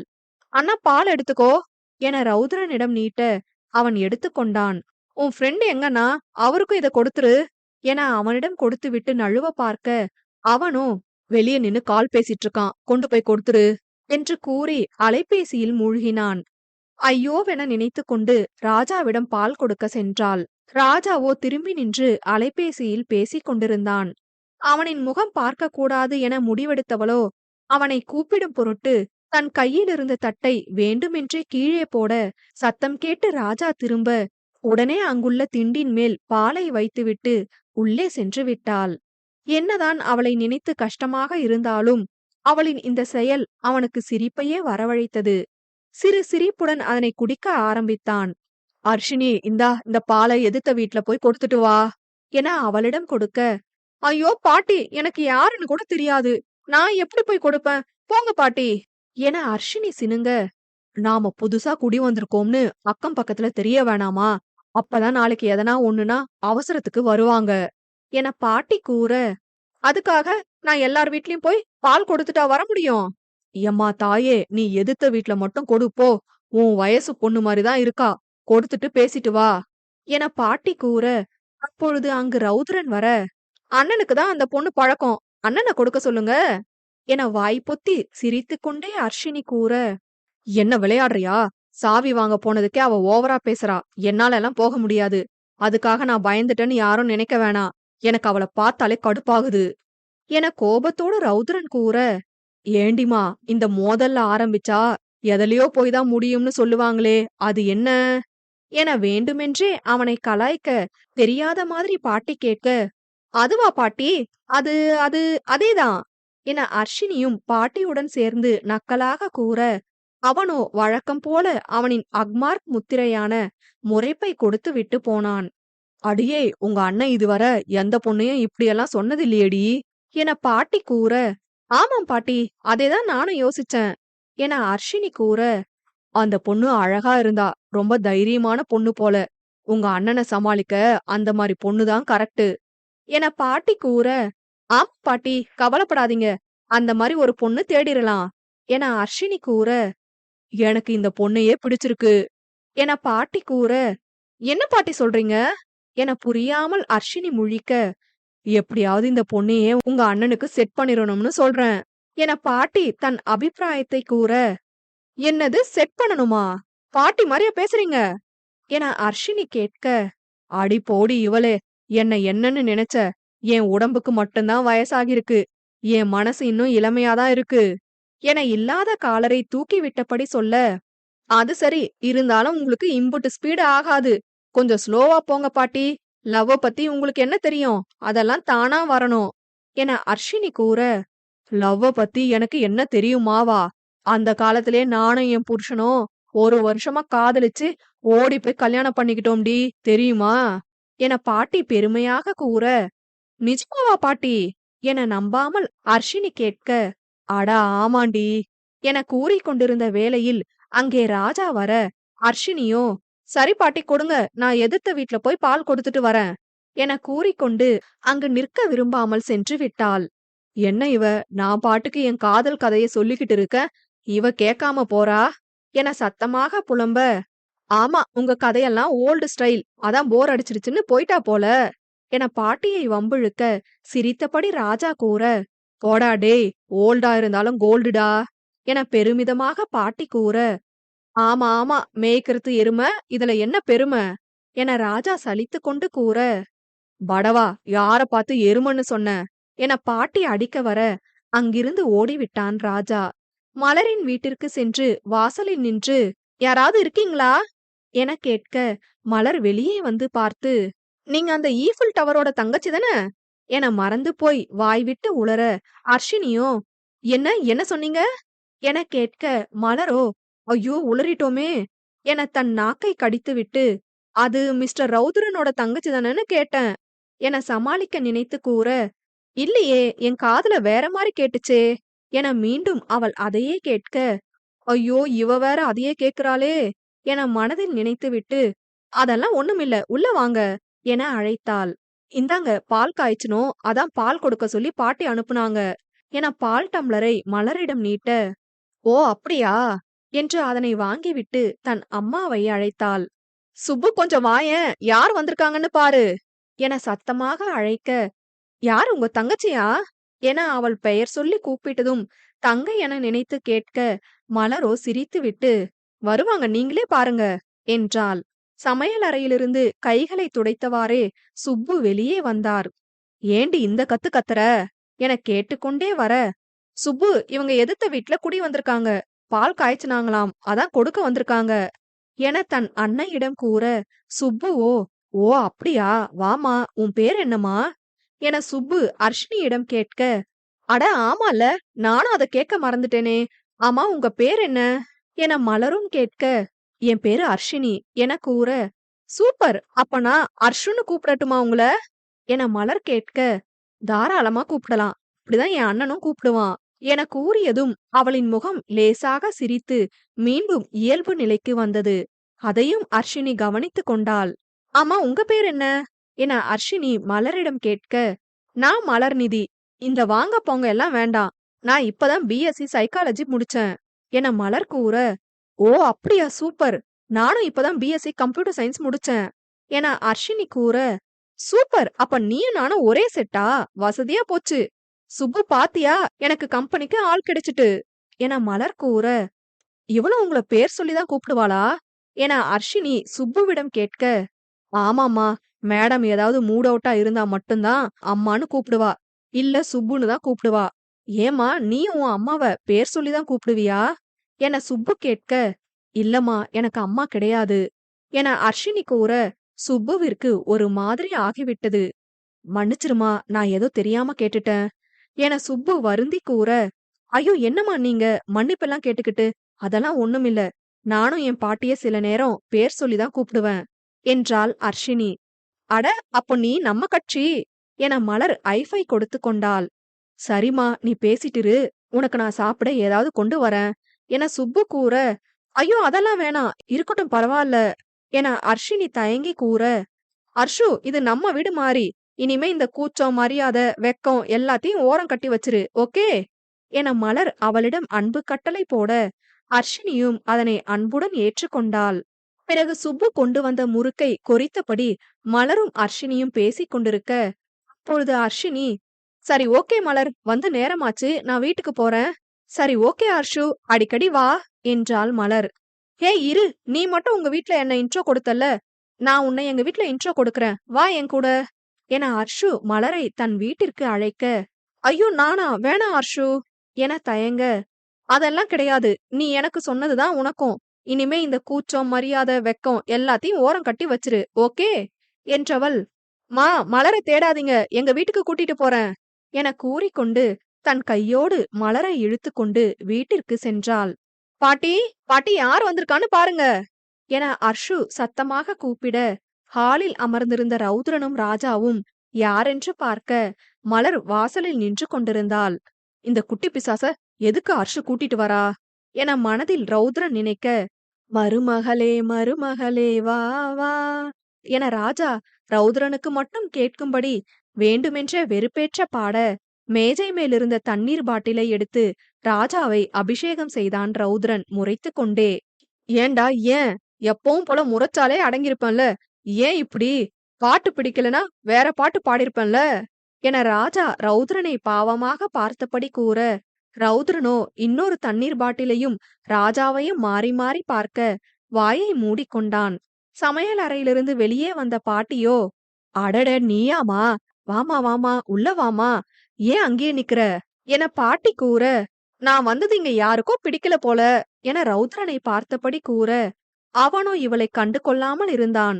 கொய்யால எவ்ளோ சொல்றோம், அசரரானா பாரேன், இருடா உன் வாயாலே உள்ள வான்னு சொல்ல வைக்கிறேன் என மனதில் சபதம் எடுத்தபடி நிற்க, அட அப்படியெல்லாம் இல்லம்மா உள்ள வா என ராஜா கூப்பிட, இல்லனா ஒருத்தவங்களுக்கு சுத்தமா பிடிக்கல, நான் என் வீட்டுக்கு போறேன் என வேண்டுமென்றே முகத்தை பாவமாக வைத்துக் கொண்டு செல்ல போக, ஏ மலர் நில்லுடி ப்ளீஸ் என கூறிவிட்டு தன் பாட்டியிடம் ரௌத்ரனை பேச சொல்லுமாறு கண்ணை காட்ட, டேய் ரௌத்ரா, வீட்டுக்கு வந்தவங்கள வாங்கன்னு கேட்கணும்டா, அதுதான் நம்ம பண்பாடு என பாட்டி அவனிடம் கண்டிப்பாய் கூற, அது இல்ல பாட்டி என ரௌத்ரன் ஏதோ கூற வர அவனை தடுத்து, உன்னை வான்னு அந்த பொண்ண உள்ள கூப்பிட சொன்ன, எவ்வளோ நேரம் அந்த புள்ள வாசல்லே நிக்கும் பாவம் என பாட்டி கூற, வேறு வழியின்றி உள்ள வா என முறைத்து கொண்டு கூற, மலரோ அவனை பார்த்து வெற்றி புன்னகையுடன் உள்ளே வந்தாள். சரியான குட்டி சாத்தான், என் வாயாலேயே உன்னை உள்ள கூப்பிட வச்சுட்டேன்னு தானே சிரிக்கிற, இருடி உனக்கு இருக்கு, என்ன ரொம்ப சீன்ற நீ என மனதில் நினைத்துவிட்டு வெளியில் சென்று அமர்ந்தான். ஆமா உன் பேர் என்னம்மா என மலரிடம் பாட்டி கேட்க, என் பேர் மலர்நிதி பாட்டி என ரௌத்ரனின் காதில் விழ வேண்டுமென சத்தமாக கூறினாள். ஏண்டிமா, எனக்கு நல்லா காது கேக்கும், எதுக்கு இம்புட்டு சத்தம் என பாட்டி கேட்க, ஈ சும்மா என அசடு வழிந்தாள்.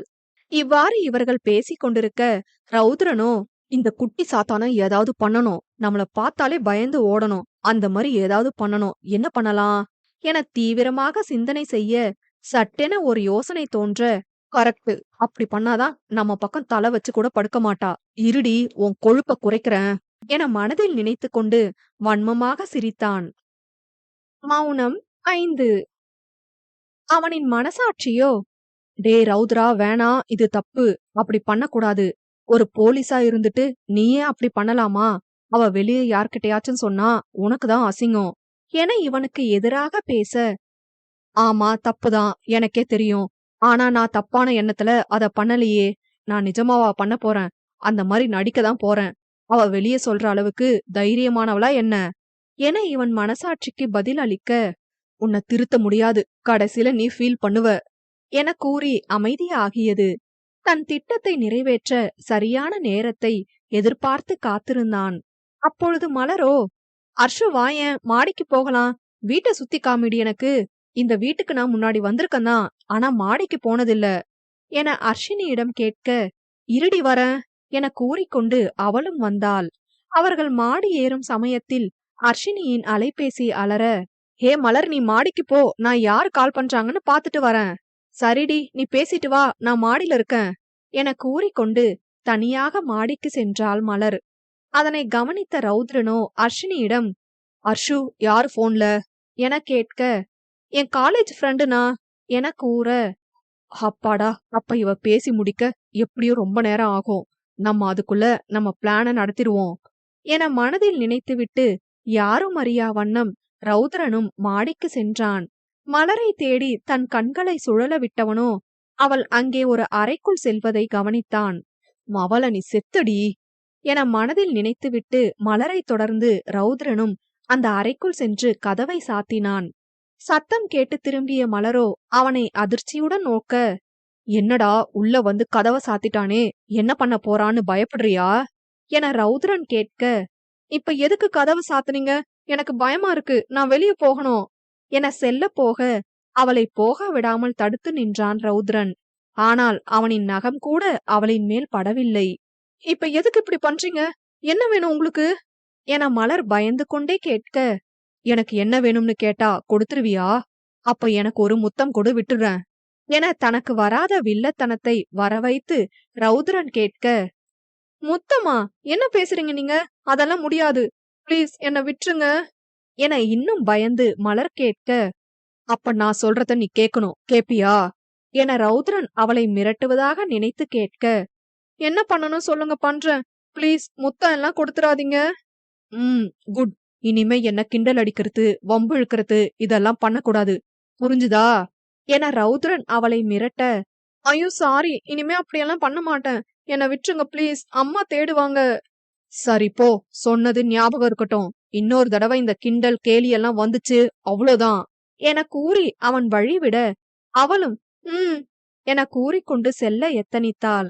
அப்பாடா, இனிமே நம்ம கிட்ட வம்புக்கு வரமாட்டா, பார்த்தாலே பயந்து ஓட போறா என நினைத்தவன் தான் நினைத்ததை முடித்த களிப்பில் சிரிக்க, 2 அடி முன்னே நடந்த மலர் மீண்டும் 2 அடி பின்னே வந்து முதலில் நின்ற இடத்திலே வந்து நின்றவள், ஒருவேளை நீங்க சொன்னதை கேட்கலனா என்ன பண்ணுவீங்க மிஸ்டர் ரௌத்ரன் என சற்று திமிராகவும் கிண்டல் கலந்தவாறும் கேட்டாள்.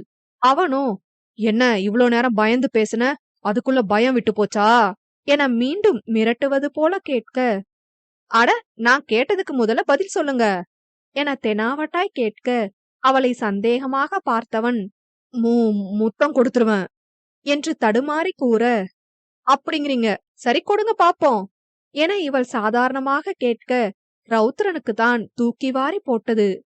வாட் என்றவன் அதிர்ந்து முழிக்க மலரோ கலகலவென சிரித்தாள். ஏய், எதுக்கு இப்ப சிரிக்கிற என ரௌத்ரன் முறைத்தபடி கேட்க, வில்லத்தனம் பண்ற மூஞ்சிய பாருங்க, ஐயோ ஐயோ மிஸ்டர் ரௌத்ரன், நல்லா ட்ரை பண்ணீங்க, பட் பாவம், உங்களுக்கு வில்லன் மாதிரி நடிக்க சுத்தமா வரல என மலர் வயிற்றை பிடித்து கொண்டு சிரிக்க, நம்ம பிளான் இவளுக்கு எப்படி தெரிஞ்சது என மனதில் நினைத்தவன் அவளிடம், ஹே, என்ன சொல்ற நீ, நான் ஏன் நடிக்கணும் என முறைத்து கொண்டு கேட்டான்.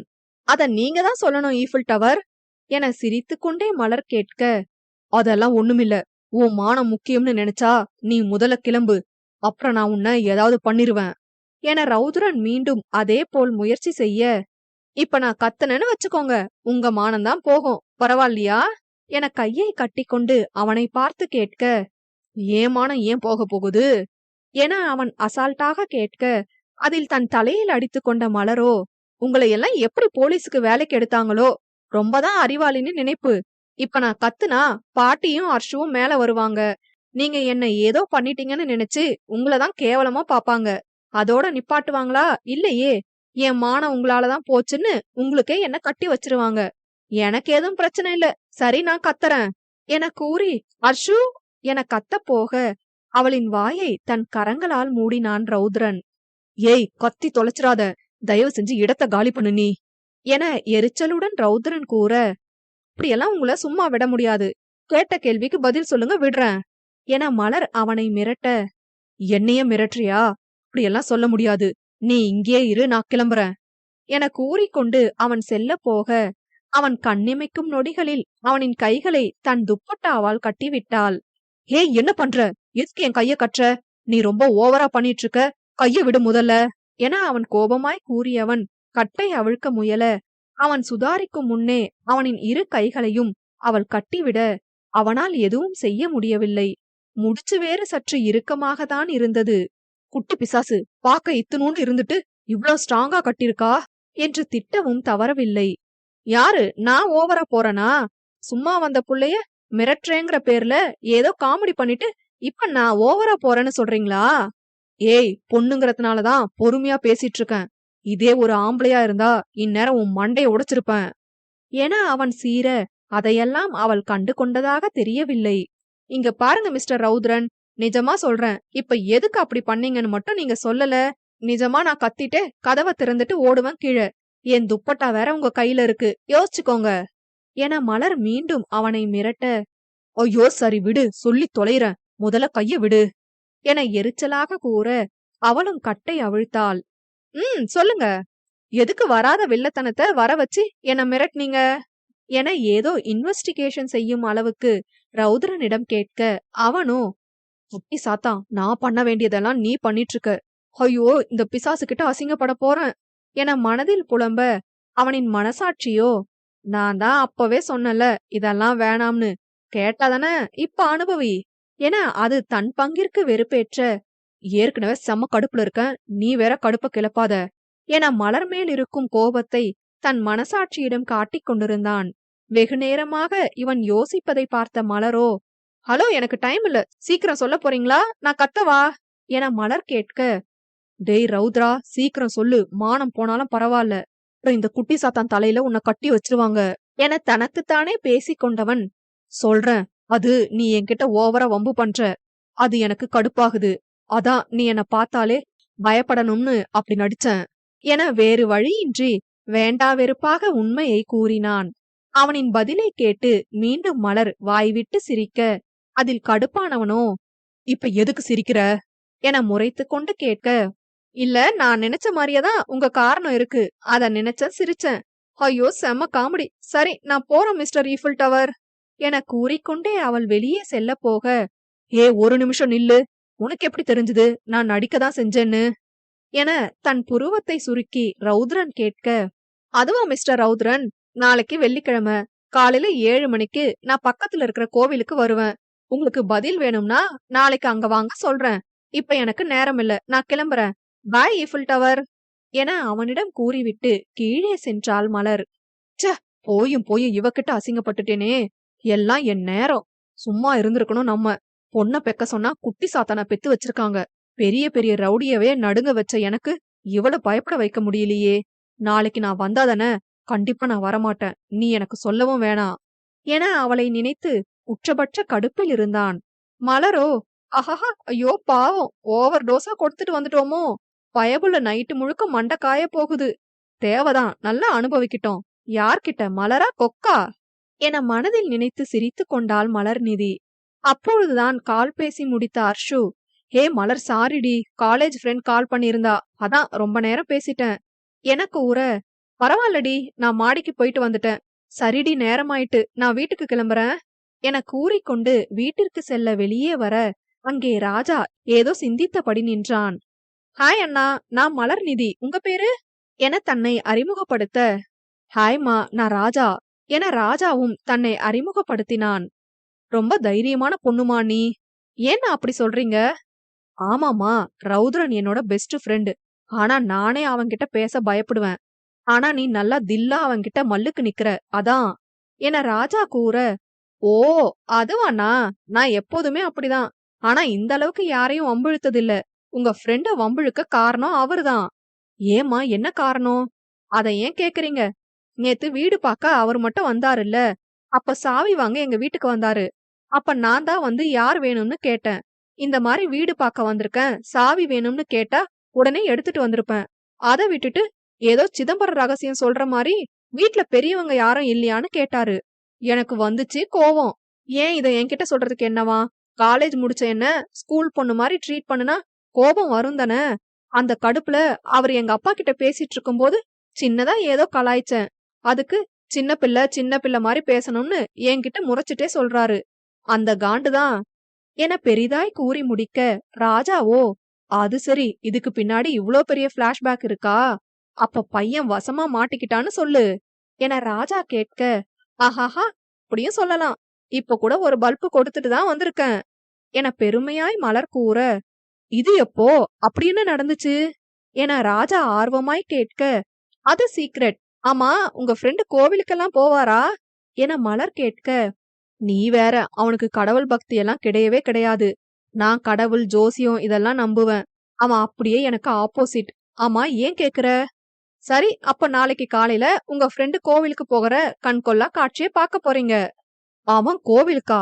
வாய்ப்பே இல்ல. சரி, நாளைக்கு நீங்களே பாப்பீங்க. அவன் போமாட்டான், அது வேற விஷயம். ஆனா போனாலும் என்னால பார்க்க முடியாது. நான் இன்னைக்கு மதுரைக்கு கிளம்பிருவேன் என ராஜா கூற, மதுரைக்கா? எதுக்கண்ணா என மலர் கேட்க, அட, உனக்கு விஷயமே தெரியாதா? நாங்க எல்லாரும் மதுரையில தான் இருந்தோம். இவனுக்கு டிரான்ஸ்ஃபர் ஆனதுனால தான் இங்க வந்திருக்கோம். பட் நான் மதுரை தான். அவனுக்கு மட்டும் டிரான்ஸ்ஃபர் கொடுத்துட்டாங்க. ஓ, அப்படியா? டிரான்ஸ்ஃபர்னு தெரியும், மதுரைன்னு தெரியாதே. வெங்கடேசனுடன் பேசும்போது ரௌத்ரன் தான் மதுரையிலிருந்து டிரான்ஸ்ஃபர் ஆகி வந்ததாக தான் கூறினான். மலர்தான் அவனை சைட் அடித்துக் கொண்டிருந்ததில் கவனிக்க மறந்தாள். அப்ப அந்த மினிஸ்டர் பையன் ஒரு பொண்ண பலவந்தப்படுத்தி கடத்திட்டு போனான்னு ஒரு கேஸ் வந்துச்சுல, அவனை அரெஸ்ட் பண்ணது என இவள் இழுத்து கேட்க, சாட்சாத் நம்ம ரௌத்ரன் தான். அவனுக்கு கோபம் அதிகமாவே வரும். அதுவும் நியாயமான கோபம் ரொம்ப அதிகமா வரும். அதான் சொன்னேன், நீ தைரியமானவன்னு என ராஜா கூற, இதெல்லாம் எனக்கு தெரியாதே அண்ணா. இந்த விஷயம் என் ஃப்ரெண்டு ஒருத்தி சொல்லிதான் கேள்விப்பட்டேன். ஆனா அந்த மினிஸ்டர் ரொம்ப பெரிய ஆளு. மதுரையே அவன் கண்ட்ரோல்ல தான் இருக்குன்னு சொன்னாங்க. அப்புறம் எப்படி இவரு அவன் பையனை அரெஸ்ட் பண்ணாரு என மலர் கேட்க, ஆமாமா, அது பெரிய பிரச்சனையாச்சு. இப்ப இவன் டிரான்ஸ்ஃபர் ஆனதுக்கு காரணமே அந்த மினிஸ்டர் தான். அதுல வேற இவன் செம கடுப்புல இருக்கான். எப்ப அந்த மினிஸ்டருக்கு ஆப்பு வைக்க போறானோ. சரி, அத விடு. இது என் நம்பர் என அவனின் விசிட்டிங் கார்டை அவளிடம் கொடுத்து, ஏதோ அவன் கோவிலுக்கு வருவான்னு சொன்னல்ல, கோவில்ல வச்சு அவன போட்டோ எடுத்து அனுப்பு, நான் நம்புறேன். மேக்சிமம் அது நடக்க வாய்ப்பில்ல என நம்பாமல் ராஜா கூற, சரி, நான் அவங்க கூடயே செல்ஃபி எடுத்து அனுப்புறேன், பெட்டா என மலர் பந்தயம் கட்ட, ஏது செல்ஃபியா? அதுவும் அவன் கூடயா? ஆஹாஹா, அவன் என் கூடயே எடுக்க மாட்டான். போமா, நீ வேற காமெடி பண்ணிக்கிட்டு என நக்கலாக சிரிக்க, சரி, நாளைக்கு நான் அனுப்புற போட்டோவை பார்த்து நீங்களே எனக்கு கால் பண்ணுவீங்க. அப்படி மட்டும் நடக்கல, என் பேரு மலர் இல்ல என திடமாக கூற, ஆஹாஹா, பாக்கலாம். எப்படியோமா, எனக்கு ஒரு வாயாடி தங்கச்சி கிடைச்சிட்டா. அது வரைக்கும் சந்தோஷம் என பாசமாய் ராஜா கூற, கண்டிப்பாண்ணா, எனக்கு ஒரு அம்மாஞ்சி அண்ணா கிடைச்சிட்டாங்க என இவள் சிரித்தபடி கூற, உனக்கும் தெரிஞ்சிருச்சா? சந்தோஷம். ஆஹாஹா, சரிண்ணா, நான் வரேன், நேரமாயிட்டு. ஓகேமா, நானும் கொஞ்ச நேரத்துல கிளம்பிருவேன், பாய்மா. ஓகேண்ணா, பாத்து போயிட்டு வாங்க என கூறிவிட்டு மலர் தன் வீட்டிற்கு சென்றாள். ஏனோ ஓர் இனம் புரியாத சகோதர பாசம் மலரின் மேல் தோன்றியது ராஜாவிற்கு. பிறகு வீட்டின் உள்ளே வந்த ராஜா ரௌத்ரனை தேட, அவனோ மடிக்கணினியில் மூழ்கி இருந்தான். என்ன மச்சான் பண்ற? ஏதோ முக்கியமா பாத்துட்டு இருக்க மாதிரி இருக்கு என ராஜா ரௌத்ரன் அருகில் அமர்ந்து கேட்க, ஆமாண்டா, எல்லாம் அந்த மினிஸ்டர் பத்தி தான்டா. அவன கையும் களவுமா நான் பிடிக்கல. என் பேரு ரௌத்ரன் இல்ல என கண்ணில் வெறியுடன் கூற, சரிடா, என்ன பிளான் வச்சிருக்க என ராஜா கேட்க, ரௌத்ரனோ அவனை ஒரு பார்வை பார்த்தான். புரியுதுடா, புரியுது. எதையும் செய்யும் போது சொல்ல மாட்ட, செஞ்ச அப்புறம்தான் சொல்லுவ, அதான என அவனின் பார்வையில் தெரிந்த பதிலை கூற, தெரியுதுல, அப்புறம் எதுக்கு கேக்குற என மடிக்கணினியை பார்த்தபடியே கூற, ஆமா ஆமா, உன்கிட்ட கேட்டதுக்கு சும்மாவே இருந்திருக்கலாம். சரி மச்சான், நேரமாச்சு, நான் கிளம்புறேன் என ராஜா கூற, எங்கடா என ரௌத்ரன் கேட்க, எங்கயா? அது சரி. டேய், உன்னை மட்டும் தாண்டா டிரான்ஸ்ஃபர் பண்ணிருக்காங்க, என்ன இல்ல, மறந்துட்டியா மச்சான் என ராஜா கூற, அப்பொழுதுதான் ரௌத்ரன் யோசித்தான், இனிமேல் ராஜா தன்னுடன் இருக்க மாட்டானே என. அதனை நினைக்கும் போது அவனின் மனது வருத்தம் கொள்ள, அதனை தனக்குள்ளே மறைத்து கொண்டு, ஆமால, நான் மறந்துட்டேன். சரிடா, பாத்து போயிட்டு வா, ஜாக்கிரதையா இரு என ரௌத்ரன் கூற, மச்சான், நான் இனிமே உன் கூட இருக்க மாட்டேன்னு உனக்கு வருத்தமா தானே இருக்கு என ராஜா கேட்க, வருத்தமா இல்லையே, இனிமேதான் நிம்மதியா இருப்பேன். கூட இருந்தா தொணன்னு கேள்வி கேட்டுக்கிட்டே இருப்ப. இனிமே நான் நிம்மதியா இருப்பேன் என மனதில் உள்ள வருத்தத்தை மறைத்து கூற, என் நண்பனை எனக்கு தெரியும். என ராஜா ரௌத்ரனின் தோளில் கை போட்டு கூறினான். ஆமா, நீ கிளம்புறேன்னு சொன்ன, இன்னும் போகலையா என ரௌத்ரன் கேட்க, அதான கிளம்பதாண்டா போறேன். சரிடா, பாய். பாட்டி எங்க? பாட்டி என சத்தமாக ராஜா பாட்டியை அழைக்க, பாட்டியோ சொல்லுடா என ஹாலுக்கு வந்தார். அர்ஷினியும் வந்தாள். ஏதோ பொருளை தேடுவது போல நடித்துக் கொண்டிருந்தாள். சரி பாட்டி, நான் கிளம்புறேன். என் டார்லிங்க கண்டிப்பா அடிக்கடி வந்து பாக்குறேன், சரியா என ராஜா கூற, இப்படிதான் சொல்லுவ, ஆனா வரமாட்ட, போடா என பாட்டி செல்லமாய் கோபிக்க, இல்ல டார்லிங், கண்டிப்பா வரேன் என்றான். அவன் செல்கிறான் என்பதே அவனின் ஹனியின் மனதை பிசைந்தது. இருந்தும் அவனின் முகத்தை பார்க்கவில்லை. அது ராஜாவிற்கும் வசதியாகி போனது. தன்னவளை தன் கண்களில் நிரப்பியவாறு அங்கிருந்து விடை பெற்று கொண்டு கிளம்பினான் ராஜா. அவன் சென்றவுடன் விறுவிறுவென மொட்டை மாடி சென்று அவன் செல்வதையே பார்த்து, ஏன் ராஜா அப்படி சொன்னீங்க? என்னால அதை தாங்கிக்க முடியல. என் காதல் உங்களுக்கு புரியவே புரியாதா என கண்ணீர் விட்டு தனக்குள்ளேயே கேட்டுக்கொண்டாள். இரவு அனைவரும் சாப்பிட்டு விட்டு ஹாலில் அமர்ந்திருக்க, பாட்டியோ, டேய் ரௌத்ரா, நீ மேல உள்ள ரூம்ல இருந்துக்கோ, நானும் அர்ஷினியும் கீழே உள்ள ரூம்ல இருந்துக்கிறோம் என கூற, சரி பாட்டி, கதவை பூட்டிட்டு படுங்க என கூறிக்கொண்டு மேலே உள்ள அறைக்கு உறங்க சென்றான். உள்ளே நுழையும் போதே காலையில் நடந்தது ஞாபகம் வந்தது. கூடவே மலரின் மேல் வெறியும் வந்தது. அந்த குட்டி பிசாசு நான் நடிச்சேன்னு எப்படி கண்டுபிடிச்சா என யோசிக்க ஆரம்பித்தான். எவ்வளவு யோசித்தும் விடை கிடைக்கவில்லை. ச்சே, இவ்ளோ நேரம் அதை பத்தி நினைக்காம தானே இருந்தேன். இப்ப திடீர்னு ஞாபகம் வருதே.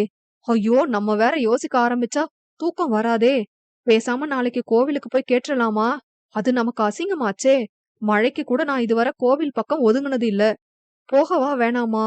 ஐயோ, இப்படி புலம்ப வச்சுட்டாளே என நினைத்து கொண்டு ரௌத்ரன் தூங்காமல் இருக்க, அவனின் புலம்பலுக்கு காரணமான மலரோ சந்தோஷமாக காதொலிப்பானில் பாட்டு கேட்டுக் கொண்டிருந்தாள்.